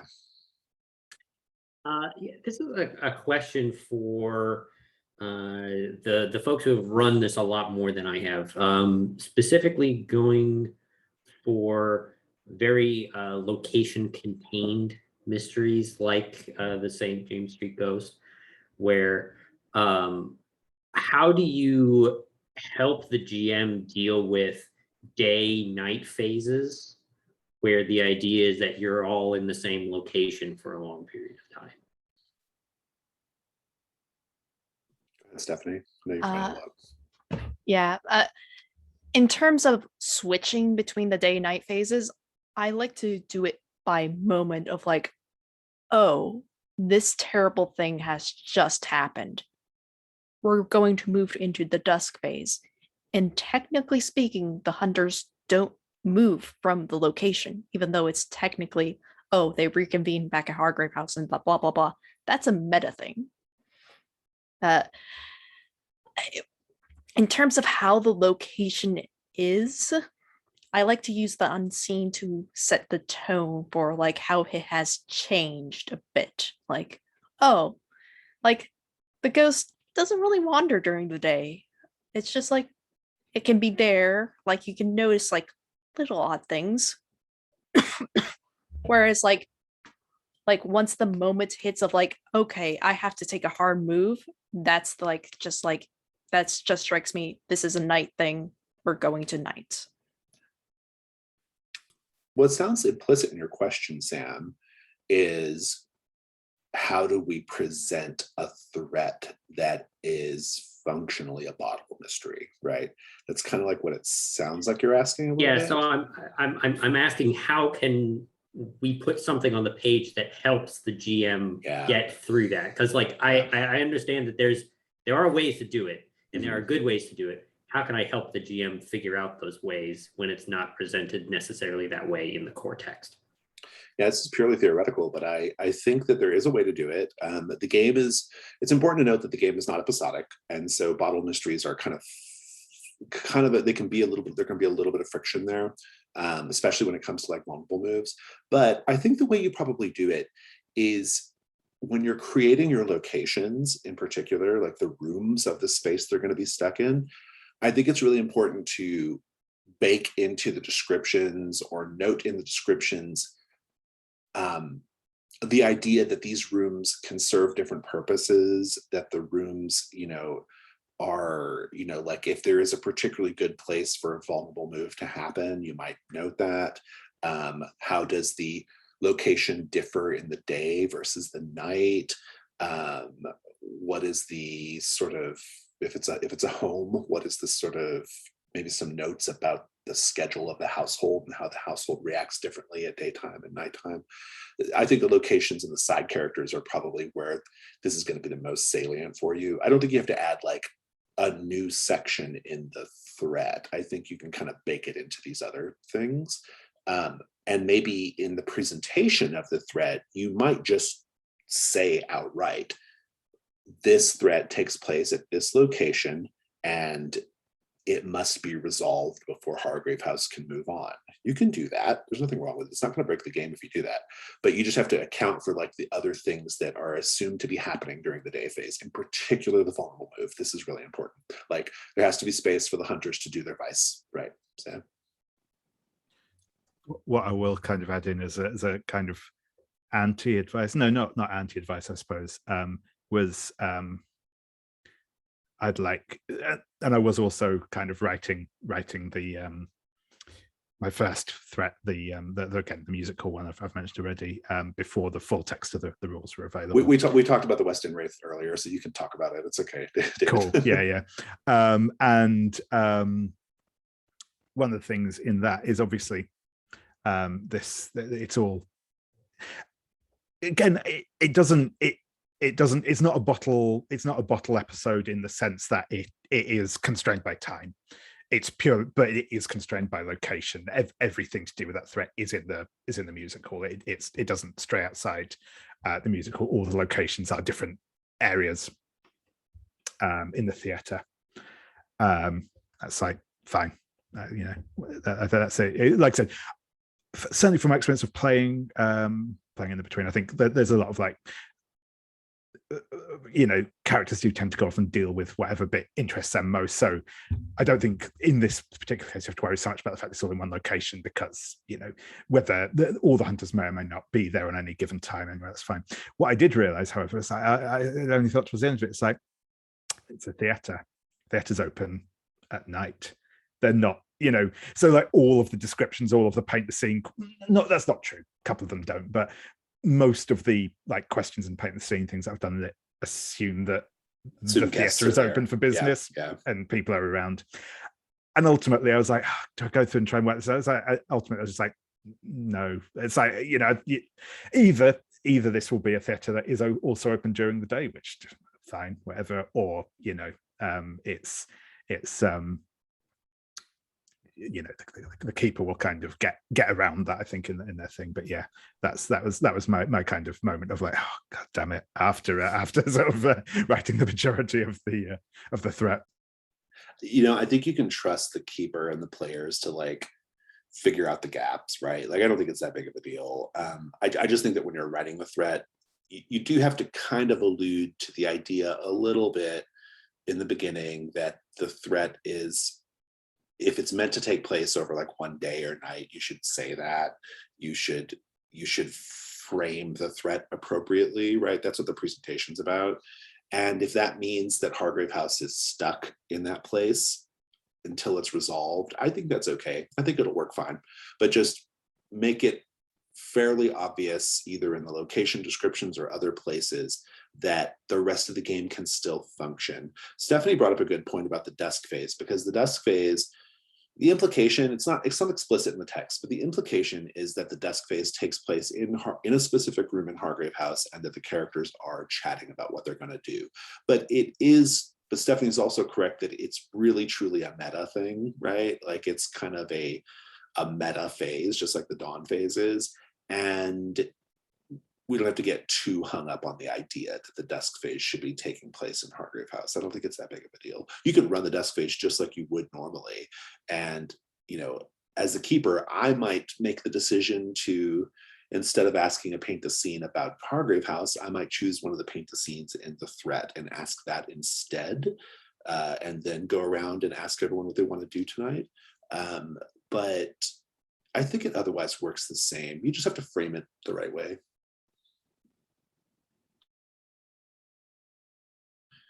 Any other questions or comments about this part? Stephanie, did you have something earlier? Yeah, in terms of like airdropping side characters in, like I'm terrible of writing up side characters except in the moments of like creating them, because like I like to, because like my players like to wander about. Like the St. James's Street Ghost was a bit difficult for them because they did not really want to investigate the actual townhouse. Like they're like, we should talk to this maid's family, or oh yeah, I have a friend who owns a shop in town. Let's go talk to them. Yeah, that's interesting. I mean, I guess when you're writing the threat, you can't account for players zigging when you think they're going to zag, right? I mean, Yeah. you can't really do that. But that kind of goes back to where I think it's important that one of the major functions of the threat is just to serve as inspiration, right? So a good threat will like equip the keeper to figure it out in the moment, right? So maybe Constance Head isn't the neighbor, maybe Constance Head is Ginny's great aunt or something, right? And that's something the keeper can do. And but that's definitely more of like a keeper support issue or a gameplay issue more than the writing issue. I think when you're writing the threat, you should write the threat with your I don't want to say ideal, but like the sort of it is ideal, like the ideal way that it should work out. That's how you should write it, because the players will figure out the rest if you give them a strong point of view in the beginning. Yeah, I just wanted to add, if that's okay. Again, another. I will just text. I wasn't here at the beginning. Are we okay to talk about the threat we are writing for the writing contest? Yes, you can. Yeah. Cool. That's fine. But yeah, so I kind of had this almost in two different directions. So for one of the threats I've previously written, this was more I wanted to kind of have a couple of like almost like B plots running in it. That maybe the hunters will never get interested and never pursue. There's a location, couple of locations, couple of side characters that may never come up because there's essentially kind of a blackmail plot alongside the actual investigation plot that the characters are looking into. And I put them in there because they were like characters and locations in a story that I wanted to write, but they may get completely ignored because if the hunters don't latch onto that particular element of the threat, and it's like, if that happens, fine. But then yeah, from the other point of view, I did have that moment again with the one I was writing for the contest that I've done, which it's the kind of, Mary Celeste, and I actually found out Mary Celeste was actually 1872, so slightly after our scene setting. But it's that idea where there's like, mysterious ships being abandoned at sea and brought back. Stuff has been brought off the ship and someone's been studying it. Weird stuff is happening. And I'd sort of written my locations and I'd written my side characters. And then I was like, someone's going to want to go and see the ship, aren't they? I don't care about the ship. The ship's not important from my perspective to this story, but someone's going to want to go and see that ship. So I'll add in a location for the ship, and I'll add in a side character who's like essentially the captain of the ship that found the ship cast adrift, so that if someone latches onto that, thinks, oh, this is obviously the important thing, they can go there and maybe it will be in their story. That cool, perfect, that's all to the good for me. But like, again, from writing it, I didn't care. The ship was purely a side device. But I thought someone's going to ask that question, so I'll put it in. It's It goes back to what I said earlier about like thinking expansively about the threat. It's really important when you're writing side characters and locations, to think. You almost like have to like pretend in your head what the session looks like, like my ideal group of players or my regular group of players, what would they do right now? Okay, they would probably go here, they would probably go here, they'd probably go here, they'd want to talk to this person or that person. And sometimes you can write the threat to where it covers all your bases. I think it was probably smart to think of the ship, because I think I would probably want to go to the ship, but I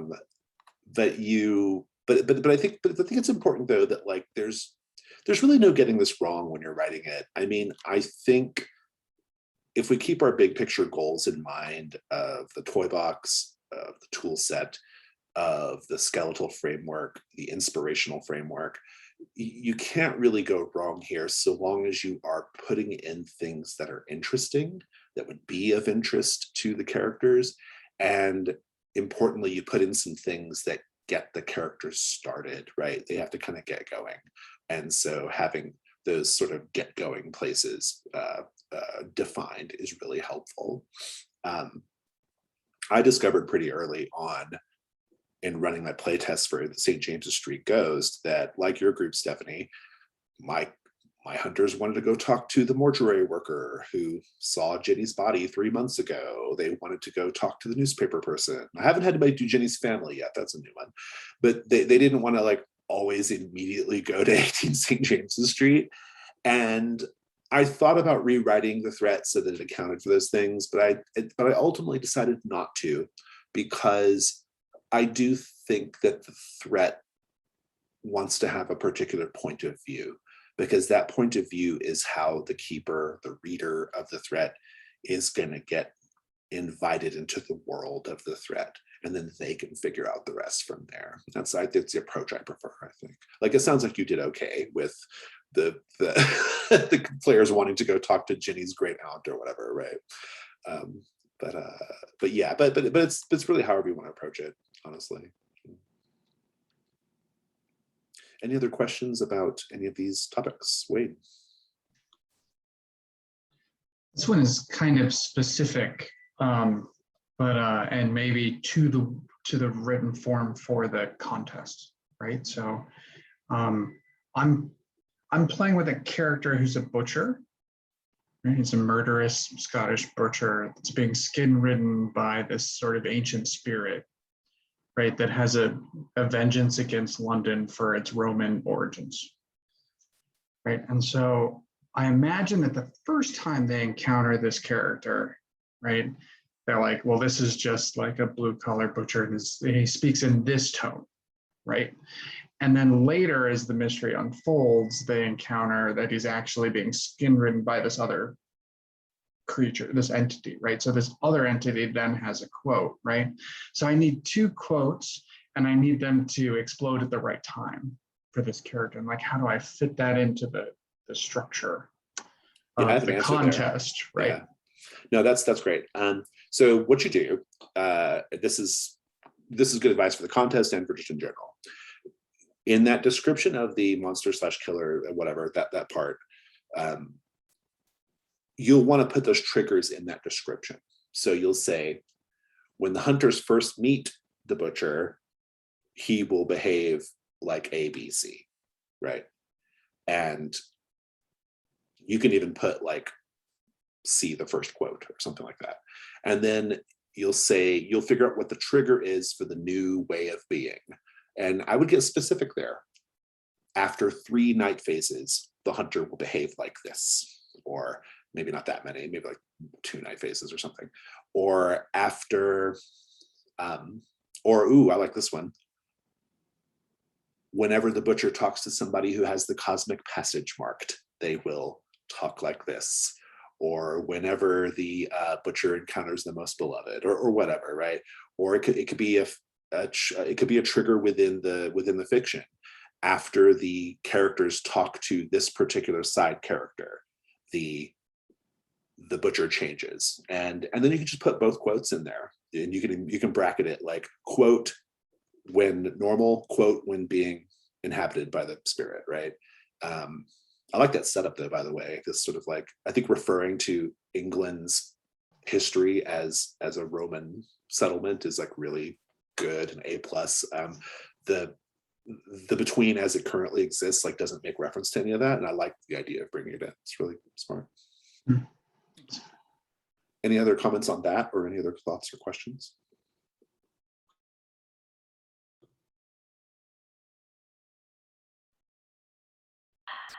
I was just thinking about more side characters of just like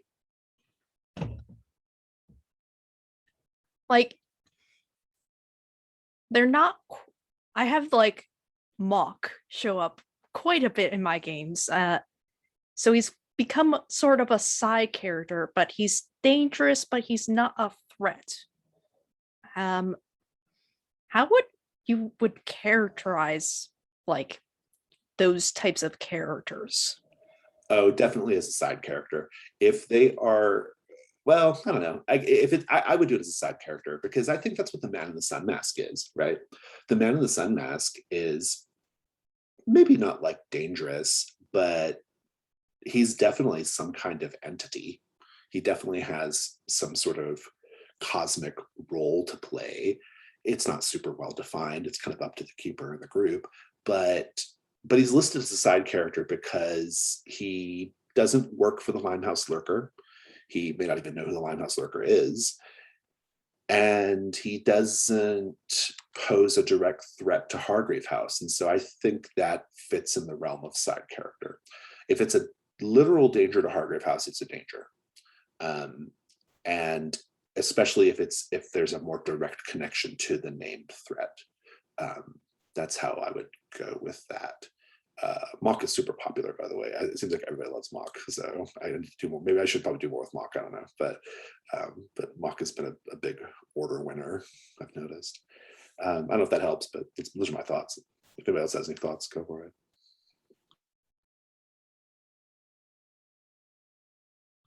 I know that Sasha had a question about monsters. Sasha, do you want to go ahead and ask that on the call?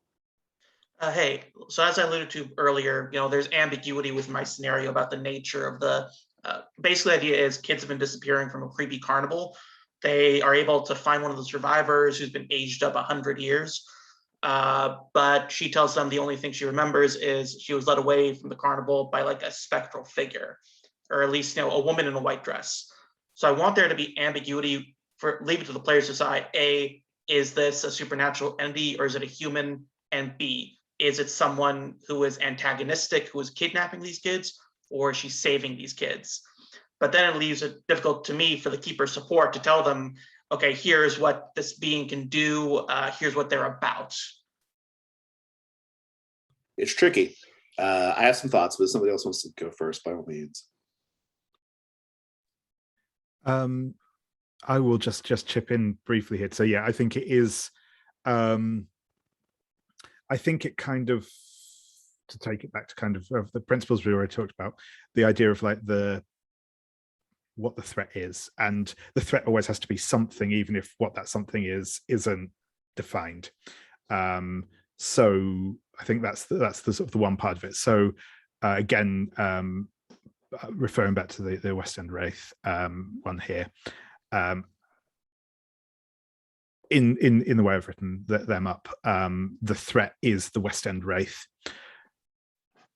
because again, I was writing this still with Brindlewood Bay very much in my head. My initial assumption, and this may or may not be true for the players as they play, was that they would identify one of the existing side characters as being the West End Wraith. They may or may not, again, see what happens when it hits the table, sort of thing. So again, there's the idea of framing the West End Wraith as a threat, as distinct to any of the side characters, but that could potentially be any of the side characters. And I also put in I still think it could be better, honestly, but I also don't know how it could be better. It does have a threshold question in there as part of the initial questions, which is to both the identity and the sorry, not the identity, the identity of the target of the wraith and what their relationship to that target is. So it's a bit of a multi-layered question. I wish I could have done it more elegantly, but I couldn't ultimately without fixing down things I didn't want to fix down. I'll get into that elegant place before it publishes. So no worries. Yes. But yeah, so I think that it is a thing that it can be difficult to do when you want to kind of keep that level of ambiguity, but still have it all feed into one like neat thing. And I think it's doable. I think it's a workable way of doing it. But yeah, I think you just got to, if you're looking at that, there could be some ambiguity over to whether that, I suppose, taking it back again, I guess if there is some ambiguity as to whether that particular figure that they have seen is or isn't part of the threat itself, then yeah, it's almost something I feel is almost more like a clue than a distinct character, I suppose, because with the clues you have that level of ambiguity as to how the hunters interpret it, if you know what I mean. So that would be one way of possibly framing that idea of giving somebody being led off by a figure in white as a clue, and then working out how that fits in with the threat. Or otherwise, yeah, just making sure that the threat can work regardless of whether they think this particular figure is it. I would go with I think that's great. I would go with a very straightforward approach here, Sasha, which is in the part where you talk about the monster or the killer. The way I would do it is I would just say, if the ghost is real, this. If the ghost is not real, this. If the ghost intends to harm the children, this. If the ghost is trying to help the children, this. And so you have just like 4 little descriptions baked into one description, and that's okay. You may not be able to get super detailed in each of them because of space constraints, but again, from a keeper support aspect, that's all most keepers are going to need, right? It's just a real basic, like, okay, if it's this situation, this, if it's this situation, this. That's kind of how the Creature of Cromwell Gardens works, and that's how Limehouse Lurker works. Those two aren't quite as complex as your mystery, but I think that's how you do it. And you might have to just have a slightly bigger section where you describe the monster than you would normally. But I think that's okay. And then you have to just make sure your quote is kind of, if they even speak, I don't know if they do or not, but if they speak, your quote might have to be more universal or vague in nature. So Interesting. I guess the way I approached it so far is just using a threshold question to tie it to, is this the creature working with someone at the carnival or is it not? And then from there splitting off like who at the carnival is responsible or what is the monster's goal. Yeah. It's that's probably the right question and opportunity structure for sure. But yeah, as far as like how you describe for the keeper what the ghost is like, I think that's the right way to do it. Now, David's answer sort of hinted at something that we'll talk about in a bit, the next section. But when you have these like slightly more complex investigations with different possibilities, it has a big effect on your clue list, right? Your clue list is very much affected by this, and we'll talk about that in the next hour. But so we'll put a pin in it for now. But I think it's something we should talk about, perhaps specifically for your thread. Any other questions or comments? Just to add in of like, oh, you can't describe what the monster can do until like they answer a question. Right. Like for my blackmail threat, literally anything could be blackmailing the hunters, kind of. So like, how could I actually have consequences to the actions? And it's like nothing on screen. Destroy a side character, destroy a clue, quote unquote, or actually fulfill what I had onset in the introduction of the threat of, oh, this thing that you hold vulnerable, it gets destroyed. So, yeah. Yeah, I love that. Any other thoughts or questions about anything in this hour?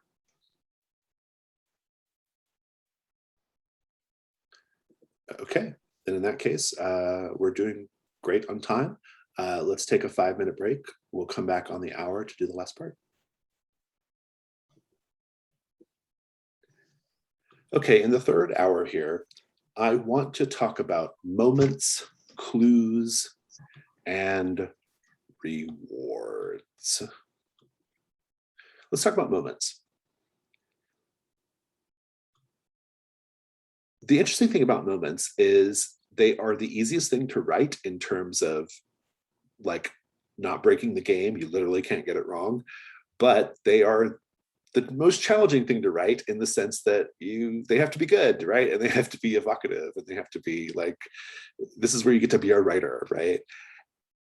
I think the key thing about moments is that they are gameplay free agents, okay, or mechanical free agents. They can be used anywhere in the game. They can be used as a keeper reaction. That's how I use them when I run the game. They can be used to set the mood, either maybe at the start of the night phase or whenever the characters enter a brand new location. I love to use that one moment in Sally No Face where the string quartet is playing and they have their faces wrapped in bandages, seeping with blood. That moment is like such a great moment, and I always use it. I basically use it the first time the characters enter Sally's world, whatever that happens to be, either Sally's lair or the art exhibit or whatever. That's when they see that, because it's almost like that moment is inviting the hunters into Sally's world, right? You can use moments. I mean, moments can be clues, right? I mean, honestly, like they can be. I've sometimes, as the keeper, I've looked at the moments and said, you know what, that's the clue. You know, like, here you go, players. And players don't know the difference, so it's fine. The thing when you're writing them is it's an opportunity as a writer to really flex your creative muscles. There are no rules for the moments. Like I said earlier in the first part, think about your themes, think about your big ideas, your concepts, and maybe try to connect the moments up to those things if you can. You don't have to, but you should think about it. I think that you should really go for it when you're writing them. This is your chance to put in the personality of the threat, right? The Limehouse Lurkers moments are all, they are gruesome. They show just, they revel in blood. They're shocking, right? Like this is kind of your chance to do that. Like really, really go for it. One of the things that we always want to be doing is asking, is this thing I'm writing in the threat, is it supporting the keeper, right? And moments are like one of those great opportunities to support the keeper. Just like the quotes help the keeper look like a rock star, the moments do that as well. Because every moment, once they're revealed in the game, it should be an ooh-ah moment at the table, right? So kind of really go for it with the moments. And there's really not much else to say about them, to be honest. There's nothing I can help you with. You're either going to write something evocative or you're not, right?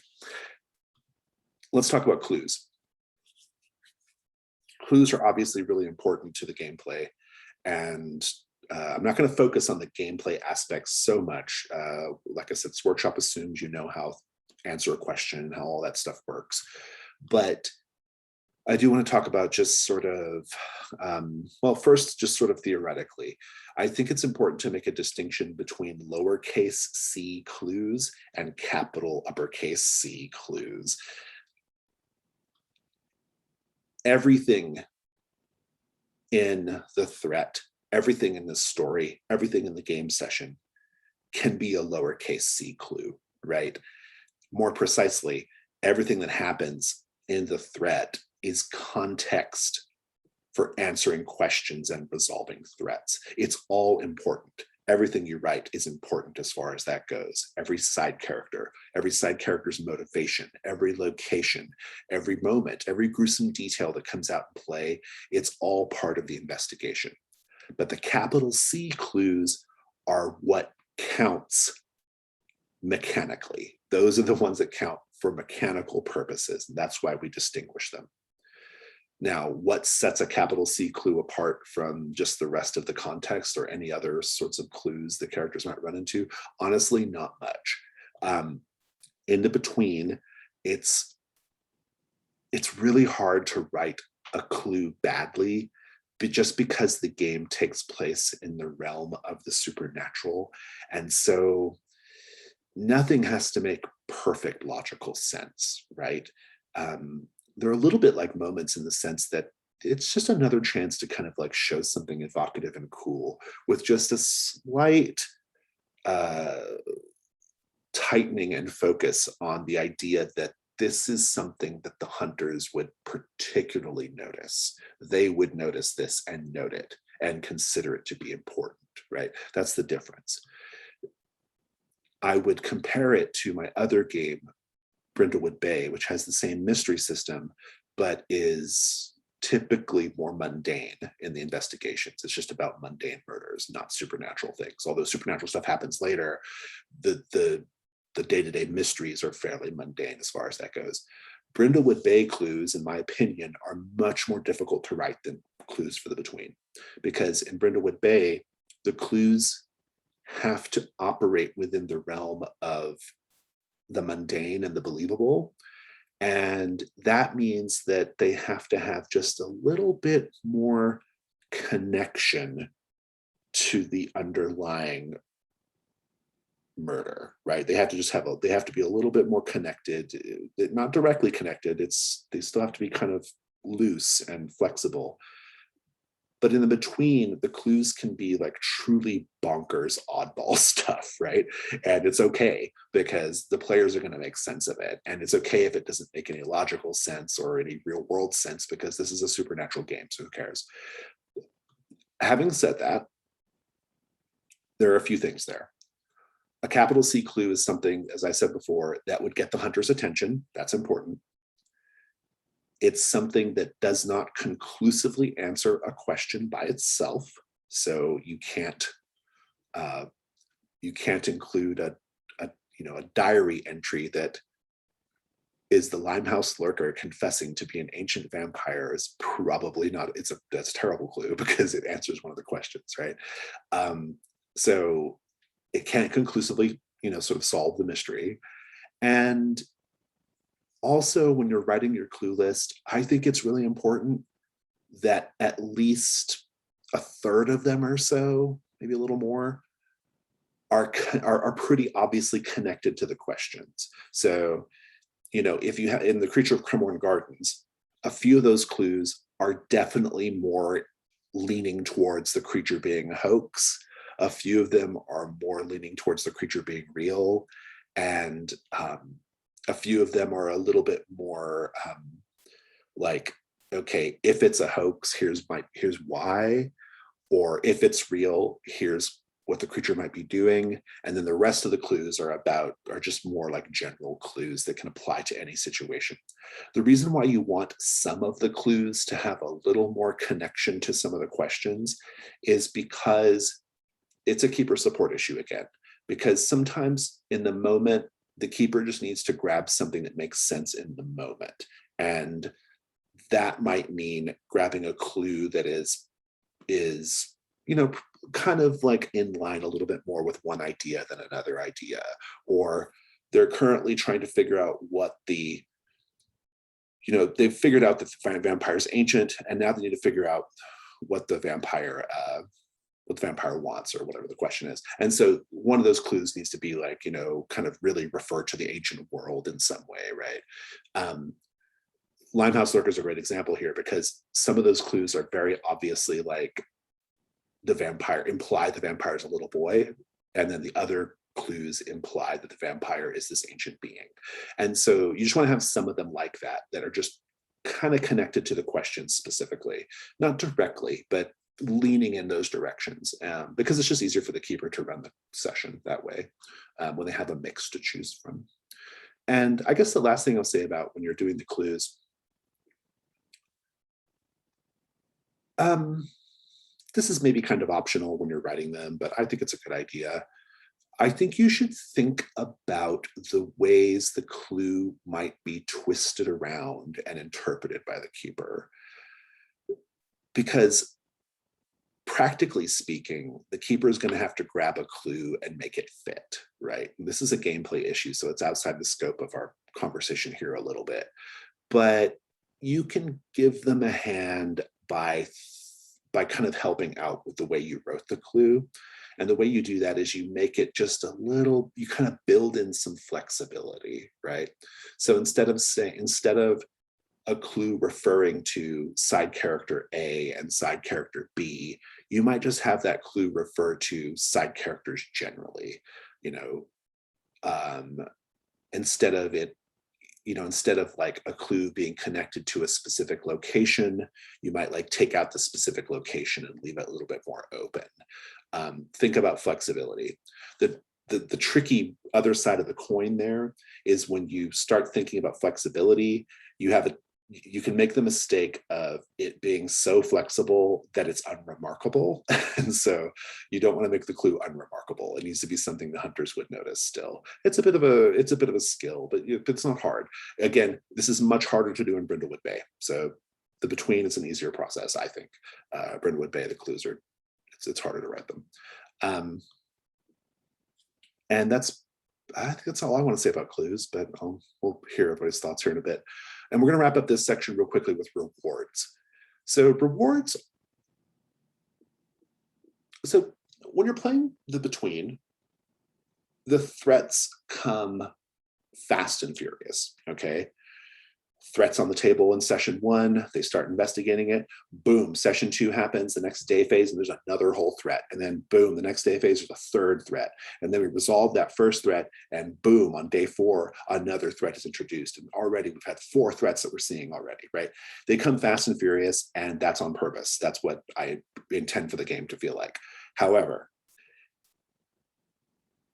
we want to remember them, right? Like, it's important for the campaign that and for just everyone's enjoyment that we remember the threats, even if we resolved it 3 sessions ago, right? And we've had 4 threats since then, or whatever, right? And rewards are one of the ways you can do that. Now, I think in all my threats, half the rewards are just like, ask another player what memento you take from the scene, and that's a way of the players sort of building in their own memories, right? And that works great. You can, and then the other rewards are like specific things that the players might be interested in taking, like Sally No Face's mask or Obert Fig's knife, that kind of thing, right? But first and foremost, just think about like, okay, when you're writing your rewards, how can I really memorialize this for the group? How can this like be something that lasts, for a while? And in the future, when we have new masterminds and more playbooks, this is a campaign that might move through 2 or 3 masterminds and 8 or 10 playbooks. And these and the rewards are ways for those old threats to keep having a life in that campaign. Some of the rewards are a little more advanced, like the Man in the Sun mask becoming a recurring side character, or Greco the Second-Sided Boy becoming a recurring side character, or custom moves being unlocked. I know some people are doing that with their rewards. I don't think any of mine have that, but I encourage it. Those are ways that the threat continues to live on in the world of the campaign. And this is important, just sort of cosmically, when we think about Hargrave House, because Hargrave House, one of the paint the scene questions about Hargrave House, actually a number of the paint the scene questions on Hargrave House refer to the past of Hargrave House, right? The trophy room refers to previous hunts that happened before your characters got there. One of the paint the scene questions is about the fucking serial killer who used to live in Hargrave House, right?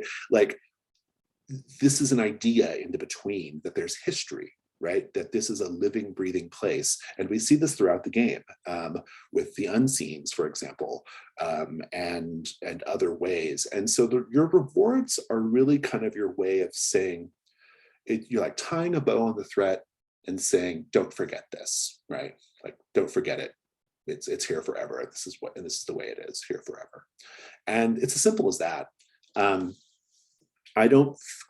kind of feel like custom moves are a little bit outside the scope of this conversation, so I'm not going to go into it. I'm happy to talk about it whenever, if anybody wants to chat with me on Discord. I've got a million thoughts on it. And I think the part of the book that has custom moves in it is pretty helpful as well. But custom moves definitely come up in the reward context. They can.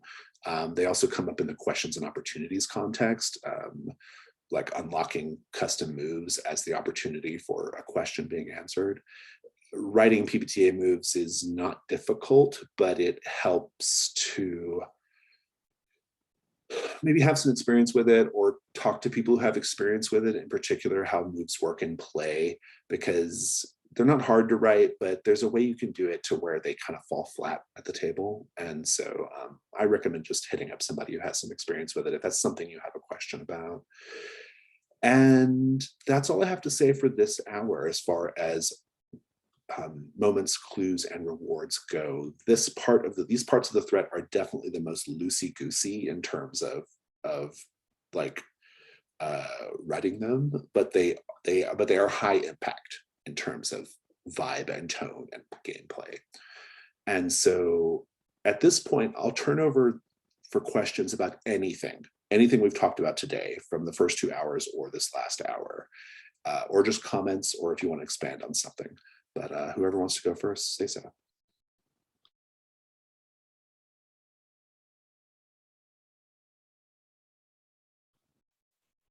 Looks like maybe not. Oh, go ahead, Stephanie. I was going to say, No. Sorry, no, go ahead. Yeah, Stephanie, go ahead. Yeah, in terms of using moments, that is my weak point. Of I look at the moments and I go, where in the world can I put that? And I have no idea. So I'm just like, yeah, all right. I just go, hey guys, how's it going? What you up to? And they're like, oh yeah, we're doing this. We're talking to this person. And I'm like, okay, keep doing that. And if like someone's off by themselves, just like they just resolve something and it's just a low moment, and I'm like, huh.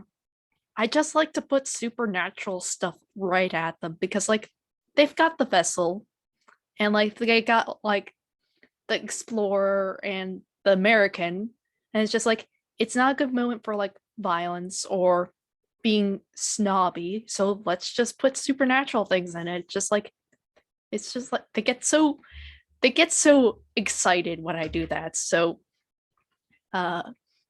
yeah, I'm like in the moments are like, oh yeah, there's blood dripping from a place. I'm like, okay, it's slightly interesting, but not that interesting. So I don't really know how to use them.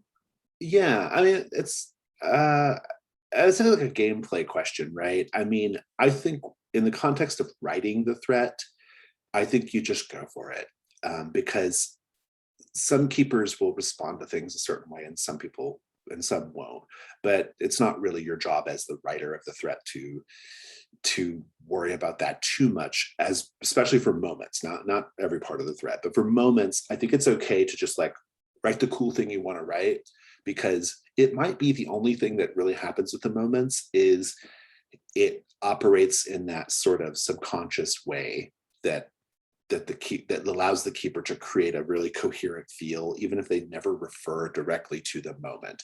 It's just inspiration, and that it can be just inspiration. I think that's okay. I will just say as a note, since you did bring it up in a gameplay context, and I've run a lot of the between, and other games that have similar mechanics. A trophy has moments, right? That's where I got the idea from. I think moments are great for transitions. So transitioning from phases, it doesn't even have to be anything that happens that the hunters even see. It can be a literal, like, you describe it almost like a TV show and say, hey, here's something that's happening over here. Your hunters aren't aware of it, but we are as players, and it's cool, right? And then you kind of transition to the next thing, right? That's one way you can use them. That's how I often use them, is transitions. And also, sometimes you have to do a reaction as the keeper, especially on like a 7 to 9, when things have to be complicated or weird, but not a failure, right? And a moment is sometimes good because there's no expectation about what it means or what it does. And you can kind of trust it. You can just describe the moment or something similar to the moment happening in the scene somewhere. And the players will make a decision about whether they want to interact with it or not. And if they interact with it, have them roll the information move and then do what the information move says, right? You can kind of just trust that the dice and the moves will kind of get you to the right place, but you can just kind of put something out there as a, isn't this interesting? And here, what do you think, you know? But it's okay if they just function on a subconscious level. Sam, it looks like you had something you want to say about that particular point. Yeah, something that really helped me specifically with, again, this is kind of something that I did a lot with Trophy, with coming up with moments, was watch a TV show that is designed for a channel with commercials, so not a Netflix show, and just watch the scene right after they come back from commercial. And whatever the first couple of seconds are, that is a good moment because it gets you back into the mood. It's less about, usually it's not about the action that's going on, but it's about the theme and the setting and the tone about getting you off of whatever commercial you were just listening to and back into the show. Yeah, transitions can be coming back from break, right? That can be a transition. I do that in Trophy. It's easier to do in Trophy because Trophy doesn't have the same kind of structure that the Between does. But in Trophy, it's really easy to be like, as you're transitioning from ring to ring in Trophy Dark, to do a moment, just to do it, you know, and isn't that cool? And then move on. But you can do it in the Between as well. And I like the idea, and like I said, I think transitions are really, really a great place to do it because you're just establishing a mood, right? You're just establishing a tone. And that's what they're there for. Although they are gameplay free agents, they can be used in lots of ways. They're wide open. You know, any thoughts about that particular? No, I wanted to jump in a little bit on moments, just again taking it back more onto the writing side of it rather than the in-play side. I just had a couple, and one thing, something you already mentioned, Jason, but this is something I've also had other people say, is that, and it's also like a difficulty I've like, again, in a couple of things I've written, the number of times I've moved something backwards and forwards between being a clue and being a moment, and it's like, it could go either way, and it's a tough call to make sometimes. But I think that's the thing, it's like they can sub in for a clue, if that particular moment seems more appropriate to use as a clue than any of the clues, or just cooler or whatever, you know, it's there. But the what I was thinking on this, like in terms of writing them out and what their purpose is from the perspective of writing a threat, is I feel like the introduction, the questions, the clues, the side characters, the locations, they all sort of go through the intermediary of the keeper, and the keeper makes them what they are. But all of those bits writing off the players, those are their like ins on what's going on. The writing on the threat and the moments, I feel, are for the keeper. Like the keeper can look at those moments, use them, not use them, makes no impact on the players in a purely like interacting with the game sense. I mean, it can obviously add in some great atmosphere and all that, but it doesn't serve a purpose. And I feel like that's more there to give the keeper an idea of like beats to hit.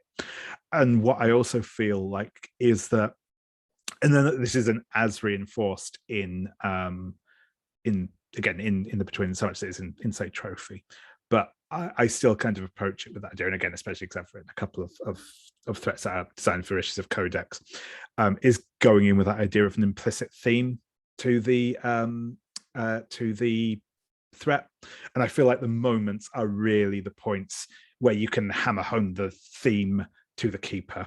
And again, how that translates out to the players, that is much of a muchness, but it's really a way of like centering that theme in the thing. It's almost like if you think of like the moments as being like your echoes in the dark to the keeper, almost, that like, you know, that they're your point to say, here are some moments that support like what I intend this threat to look like, what I intend to be going on while this threat is going on.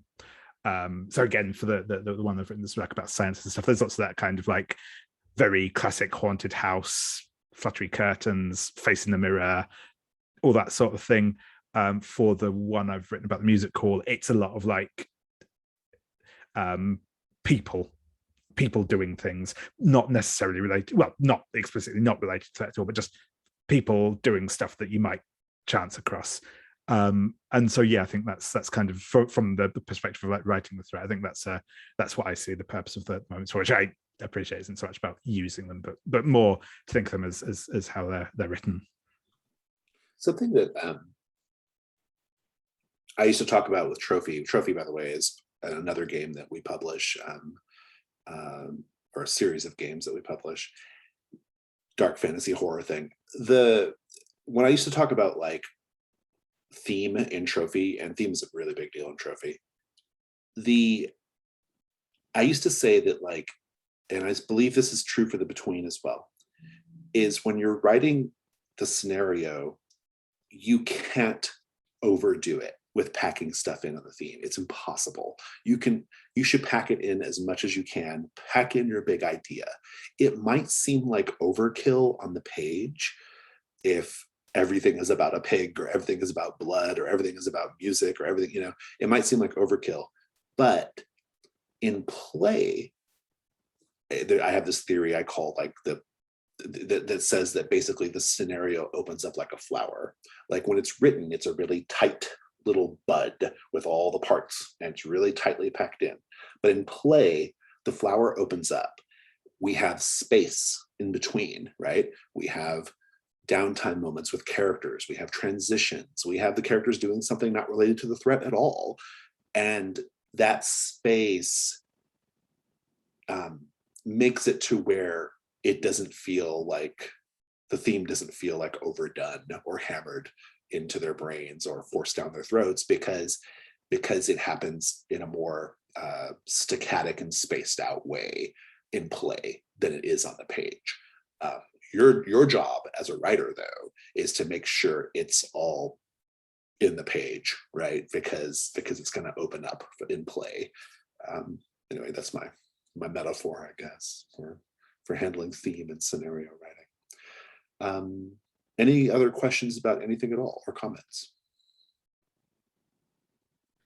I have a couple of more comments and questions, but I am more than happy to let other people go first, because I will just witter on forever. Sam or Sasha, anything? Oh, looks like Sasha has a question about opportunities. Go for it, Sasha. Yeah, so we talked about how, you know, specific versus open questions should be, but when it comes to the opportunities they open, should we lean more towards, you know, this gives you this specific in you can use to resolve the threat, or is it better to leave it up to, okay, player, what is this thing's weakness? I think it's purely based on the circumstances of what you've written, but I think it could be pretty open. Anybody have any thoughts on that? In terms of resolving the threats with opportunities, I have a couple different options of like, okay, they can kill it or they can save it. Just your dichotomy you find in the traditional like video morality choice type of deal, but it works. Sometimes they do something completely unexpected, but it typically falls under one of those two categories. In terms of the threat, I resolve threats irregardless of the opportunities taken. Sometimes, like specifically, this last session of mine were like, oh yeah, with the dimension swap threat, and I was introducing the betrayal threat, like they already had like a ton of threats on the board, and it wouldn't be really fair to the group if I introduced like another one at that point. So I just had it replace the threat rather than it being traditionally resolved. Like the monster is still out there, but since they befriended it, it's not a threat anymore. Even though technically they didn't take the opportunity at all. Yeah, I think that's cool. I mean, that's baked into the sort of published game too, right? In the mastermind sheet on Theodora, I think once it gets to layer 4, maybe, the one where one of the threats becomes a servant of Theodora, that threat is taken off the board, right? It's no longer something that the characters can resolve. It's sort of self-resolves in a way, even though it's still there, it's still an active threat. If I understand your question correctly, Sasha, it sounds like you're maybe asking about like the approach to like what sorts of opportunities and what should the mix of opportunities be. And if I have that right, I think the answer is it really kind of depends on what you as the writer want to explore. I mean, this is really like the questions and opportunities are a great opportunity to kind of express your point of view about the threat, right? And kind of what ideas you're interested in exploring. So when I wrote Sally No Face, I was really interested in the possibility that the hunters might not want to capture or destroy Sally. They might want to understand Sally and maybe try to neutralize Sally as a threat in that way. And so one of the questions and opportunities is keyed up to that. In the Waitley camera, the Waitley camera actually has just one question, but with 2 different opportunities attached to it. And you can do it that way as well. You can have the one question lead to exploring different possibilities. The Waitley camera is a really interesting threat because it's not even 100% clear that Hargrave House even cares about getting that actress back from the other dimension. Hargrave House's interest is in the camera, and whether that means rescuing the actress who got trapped in another dimension or not, they're interested in the camera, and resolving the threat means kind of getting their hands on the camera and understanding the camera. And so in that sense, it's not really about even neutralizing a danger or saving someone. It's about Hargrave House having certain motivations that they want to accomplish. I've had groups play the St. James's Street Ghost, and they never get rid of the ghost. They just do the one question and opportunity that lets you get the custom move, because that's what they are most interested in doing. And then they move on to other threats, and they let the St. James's Street Ghost just run crazy, you know? And so that's another thing. But I intended it to be that way. When I wrote it with the intention and the particular point of view that, well, the players might not even, they might be really selfish here and not worry too much about the family. And they're more interested in the sort of research purposes, the research value of the St. James's Street Ghost to Hargrave House, right? And so you can definitely kind of write it that way. But I really think it comes down to what your threat is about, and importantly, what you want it to be about. What is your point of view? Does that help? Is that answering your question? Sure, thanks. Good. Any other questions about or comments about anything we've talked about today?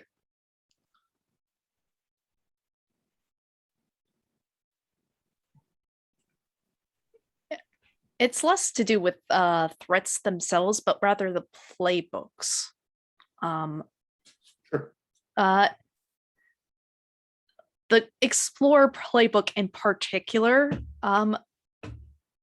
because like the way that my player is currently playing it, it doesn't seem to like quite fit quite right. Like the Explorer strikes them as not not guilty about their previous actions, while the player really wants to explore the guilt of like, oh, they did this sort of horrible thing. Now what? And like, it's just like they're just digging their own hole deeper and deeper because like they can't not do horrible things. It's interesting. Talking about point of view in writing, the Explorer playbook is a great example of this for me. I wrote the Explorer to be a really emotionally complex playbook, because what I wanted it to feel like is the character is powerful. They are. The character is very effective. They are. They don't have to work very hard to make things happen in the world. They don't. And they are fundamentally amoral and villainous to us in the 21st century, right? Like, this was a key idea behind the Explorer. You are to play the Explorer as they're written on the paper, but the Mask of the Past forces you to reckon with who they were in the past. And importantly, you don't reckon with their past through their point of view, because the Explorer will have a different point of view of how those things transpired. We explore it through the point of view of another character who is off screen. And of course, it all culminates in that character getting revenge on the Explorer, the mastermind beating the Explorer and winning, and the Explorer being dead. There is no other outcome for the Explorer. But that's how I mean for it to go. And there are no heroes in the between, as we've talked about already. And this is maybe a more complex example of that. The undeniable is really obvious. There are no heroes in between. The Explorer is a little bit more subtle, I think. But if the player is having complicated thoughts about how to play the Explorer, it's working as intended. So it's kind of like, it's like how it's meant to go. How much you want to, like, how much the player wants to deal with their past, I think that's something you just handle in the play group and you let it happen organically at the table. But yeah, that's my thinking on it anyway. Yeah. Yeah. Like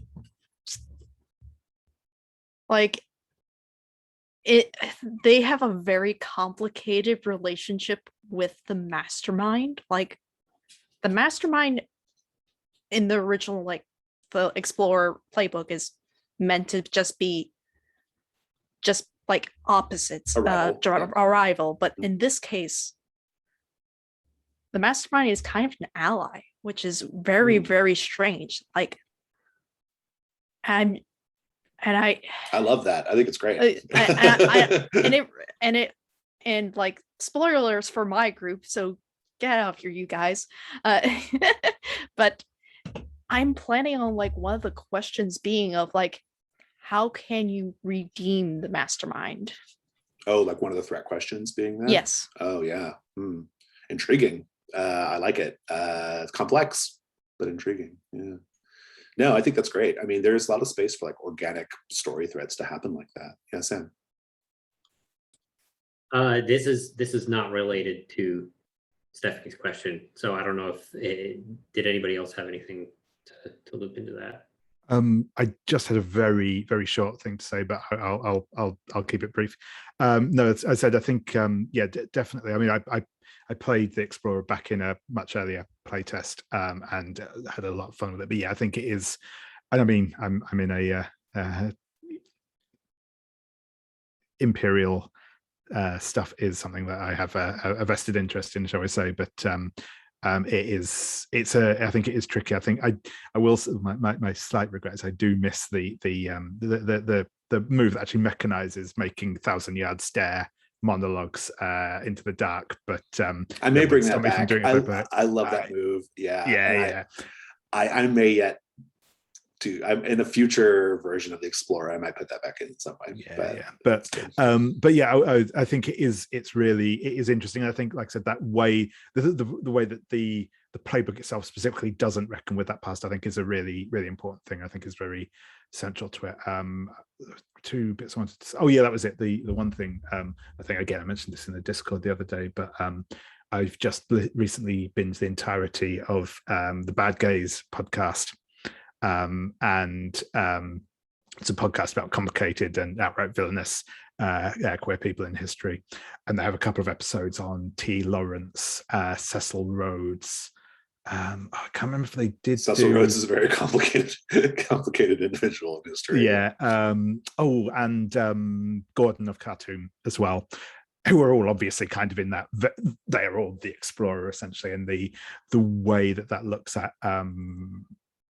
exclusion from society and imperial power and stuff is really, really interesting. I would thoroughly recommend those as kind of source material for the Explorer. Also, I think the way that like I said, that thing about like the potential and what has happened for the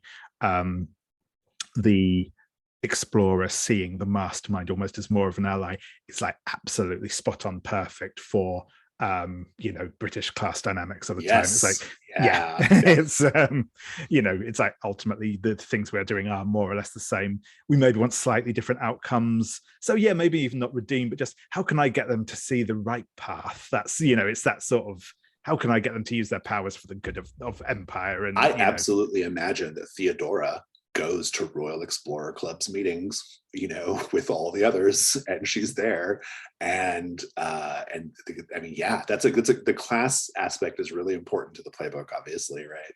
And I don't know who it was. It might have been you, Stephanie, but someone who was running the game mentioned in Discord that they had players who weren't accustomed to like wealth and access just solving problems, and so when they played the Explorer, they were very surprised by that. They're like, oh, I just have to have lunch with this person and suddenly Hargrave House can't be attacked by Sally No Face. Like, sure, like they weren't accustomed to that, like the way power works like that, and that's definitely one of the things that the Explorer playbook explores. So let's move on to Sam's question. Go ahead, Sam.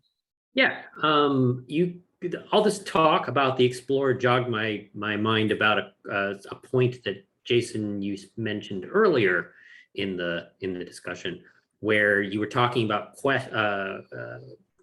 what happens if you ignore the threat, and if the threat attacks the house, and saying that would be a good opportunity for the Explorer to kind of flex their muscles and do a cool thing as part of the playbook. How much do you suggest, or how much have you leaned on playbook moves and playbook concepts to inform moments and characters and locations and things? Like, do you write a character saying, oh, this character would be really cool for the vessel to interact with them because they have this cool idea?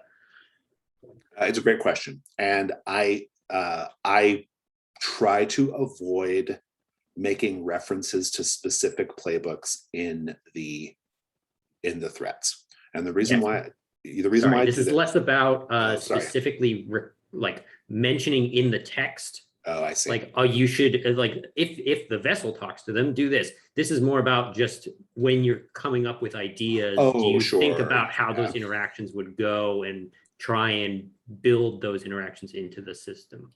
I don't do it, but it's not intentionally, it's sort of unavoidable, I mean, especially when you start thinking expansively about how the threat might play out, it's sometimes just sort of unavoidable to like work through the different situations in your mind. Like, okay, well, if the vessel does this, this might happen. If the American does this, this is something that could happen.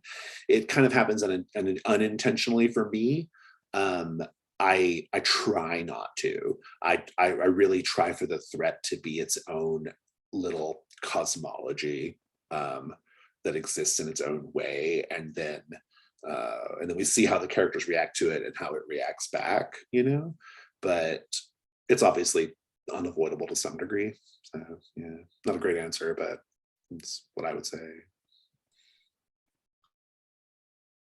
Anybody else have any thoughts on that or anything else at all? like surprisingly enough, there's been a lot of dealing with like the police and both my groups, and they have very different like who they mainly interact with. Like for one group, they're mainly interacting with like the Bobby of the Limehouse lurker, and like the Bobby tried to be a danger, but eventually just became an ally because he got possessed by a ghost by the vessel. And D.I. Pettigrew, he does not like D.I. Pettigrew is like a middle class man. That's how I imagine him. So like when he's been dealing with the explorer, it's been real rough in terms of like just like, oh, the hoity-toityness and like, oh, I'm right, you're wrong just because of my position. And so yeah, playbooks do have a very big impact on side characters. Yeah, 100%. I in play, at least they definitely do. I always play DI Pettigrew as like super deferential to the explorer in particular, just because I play DI Pettigrew as more of like a system toady, right? Like, but DI Pettigrew can't stand the rest of them. So DI Pettigrew considers himself above the others. That's just how I play DI Pettigrew. But you did pick up on something that I think is relevant to the writing process, though, which is when you're writing dangers don't have to be directly antagonistic, right? Dangers can be like just annoyances or things that get in the way, or you could write a police constable character that is not hostile but is just inept, like they just show up and are trying to do their job, and they're doing it so badly that it's making things harder for Hargrave House, right? You can totally write dangers like that, right? It's another way of like exploring the boundaries of the tone of this threat as well, so just something to keep in mind. But yeah, I would love to. I would love to know from other people in the future how their DI Pettigrew plays out, because DI Pettigrew shows up in a lot of the published threats, right? It's kind of a recurring character, and you're all free to use DI Pettigrew in your own threats if you wish. So, any other questions or thoughts about anything we've talked about today? So actually, sort of tying on to the end of that. And tying back into the reward side of it, I just had a couple of thoughts, because I was going to say one of my, which again crop up quite regularly in the threads I've written so far. I love the introduce X as a recurring character, because as a player, I'm absolutely one of those players that goes around adopting NPCs, and likewise as a GM, I like playing recurring characters and stuff. So I use that quite a bit, because I just think it's a neat thing to give people the opportunity to say, oh yeah, no, we definitely want to see more of them in the future and get like a little minor mechanical benefit out of it. So I think that's one of the things I really like to see in the rewards, just in general. But the other thing on the rewards front was the other thing I quite like, and used sparingly, which again I've used in actually another thing, but a couple of both methods now have at least one instance of it working in some way or other, but is ways of recovering masks, which I think is an interesting pacing balance for players, because again you'll find, especially if you're like looking at like doing a much longer run of a game, which sort of gets more into I suppose into the play side rather than the writing side, but it's why I like to include it, I consider it and include it like in some extent with some of the threats that are right, is the idea that obviously some players really like, oh yeah, I'm gonna classic apocalypse world, I'm gonna drive my character like a stolen car, I'm gonna mark off masks for willy-nilly and burn out fast. Whereas other characters are much more like, no, I want to keep this character alive and I want to keep playing them because I really like this character. And I think giving those opportunities for people to like reclaim an earlier mask is both, and the thing is, I think it works in like both ways. It's both, obviously, it's a way of extending the life of a character, if that character wants to choose it, if that's something they're interested in, like having the opportunity to give their character a bit of longevity is cool. But also just like sometimes it can be really interesting to read, and obviously things like the Factotum already does this within their masks, where it gives you the opportunity to revisit earlier masks and either develop on them or show something different, or show something completely different, and maybe even change it. And it's really fun when they change it. Yeah, exactly. Yeah. So yeah, that was just my sort of thought on stuff I like to see in rewards. But yeah, we haven't, during this call, we haven't really talked about sort of ways of like pressing on the system in your threat. It's such a wide open topic. I don't know if we really have the scope here to really go into it in too much detail.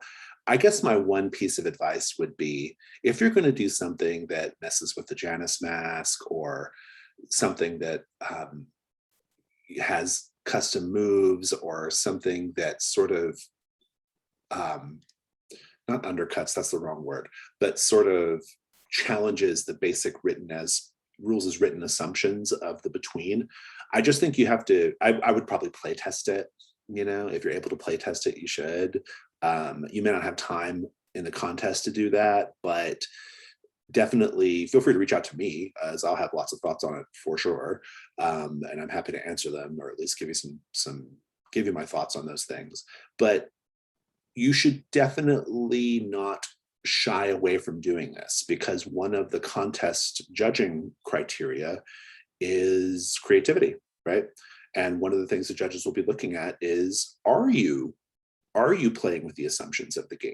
You have to balance that with playability, of course, but I think the judges would be very impressed if you sort of twisted around some of the assumptions. Some people are writing unseens into their threats, for example, and I think that's great. That's a cool way of playing around with the structure and doing some cool stuff with it. So a simpler way maybe than like, something more complex like messing with Janus mask or whatever. But yeah, don't shy away from it. But if you have any questions about the playability of it, I'm happy to help you with that part of it. So, anything else before we go? Okay, well, that will conclude the workshop then. Thank you all, for those of you who are here on the call. Thank you so much for joining and for sharing your thoughts. And this has been really helpful, even for me. I've learned a lot about my game, actually, just like by talking to you here. And I'm really excited to see what people come up with for the contest, and to see what people come up with in the future. I think the Between is the kind of game that has a lot of legs in terms of people creating things for it. I envision a world where people are making playbooks, making masterminds and other things for the game as well. That's beyond the scope of what we're talking about today, but I do hope people will look into doing stuff like that. And I think that's all I've got. So if you're watching the video, and thank you for watching, and we're going to stop that now.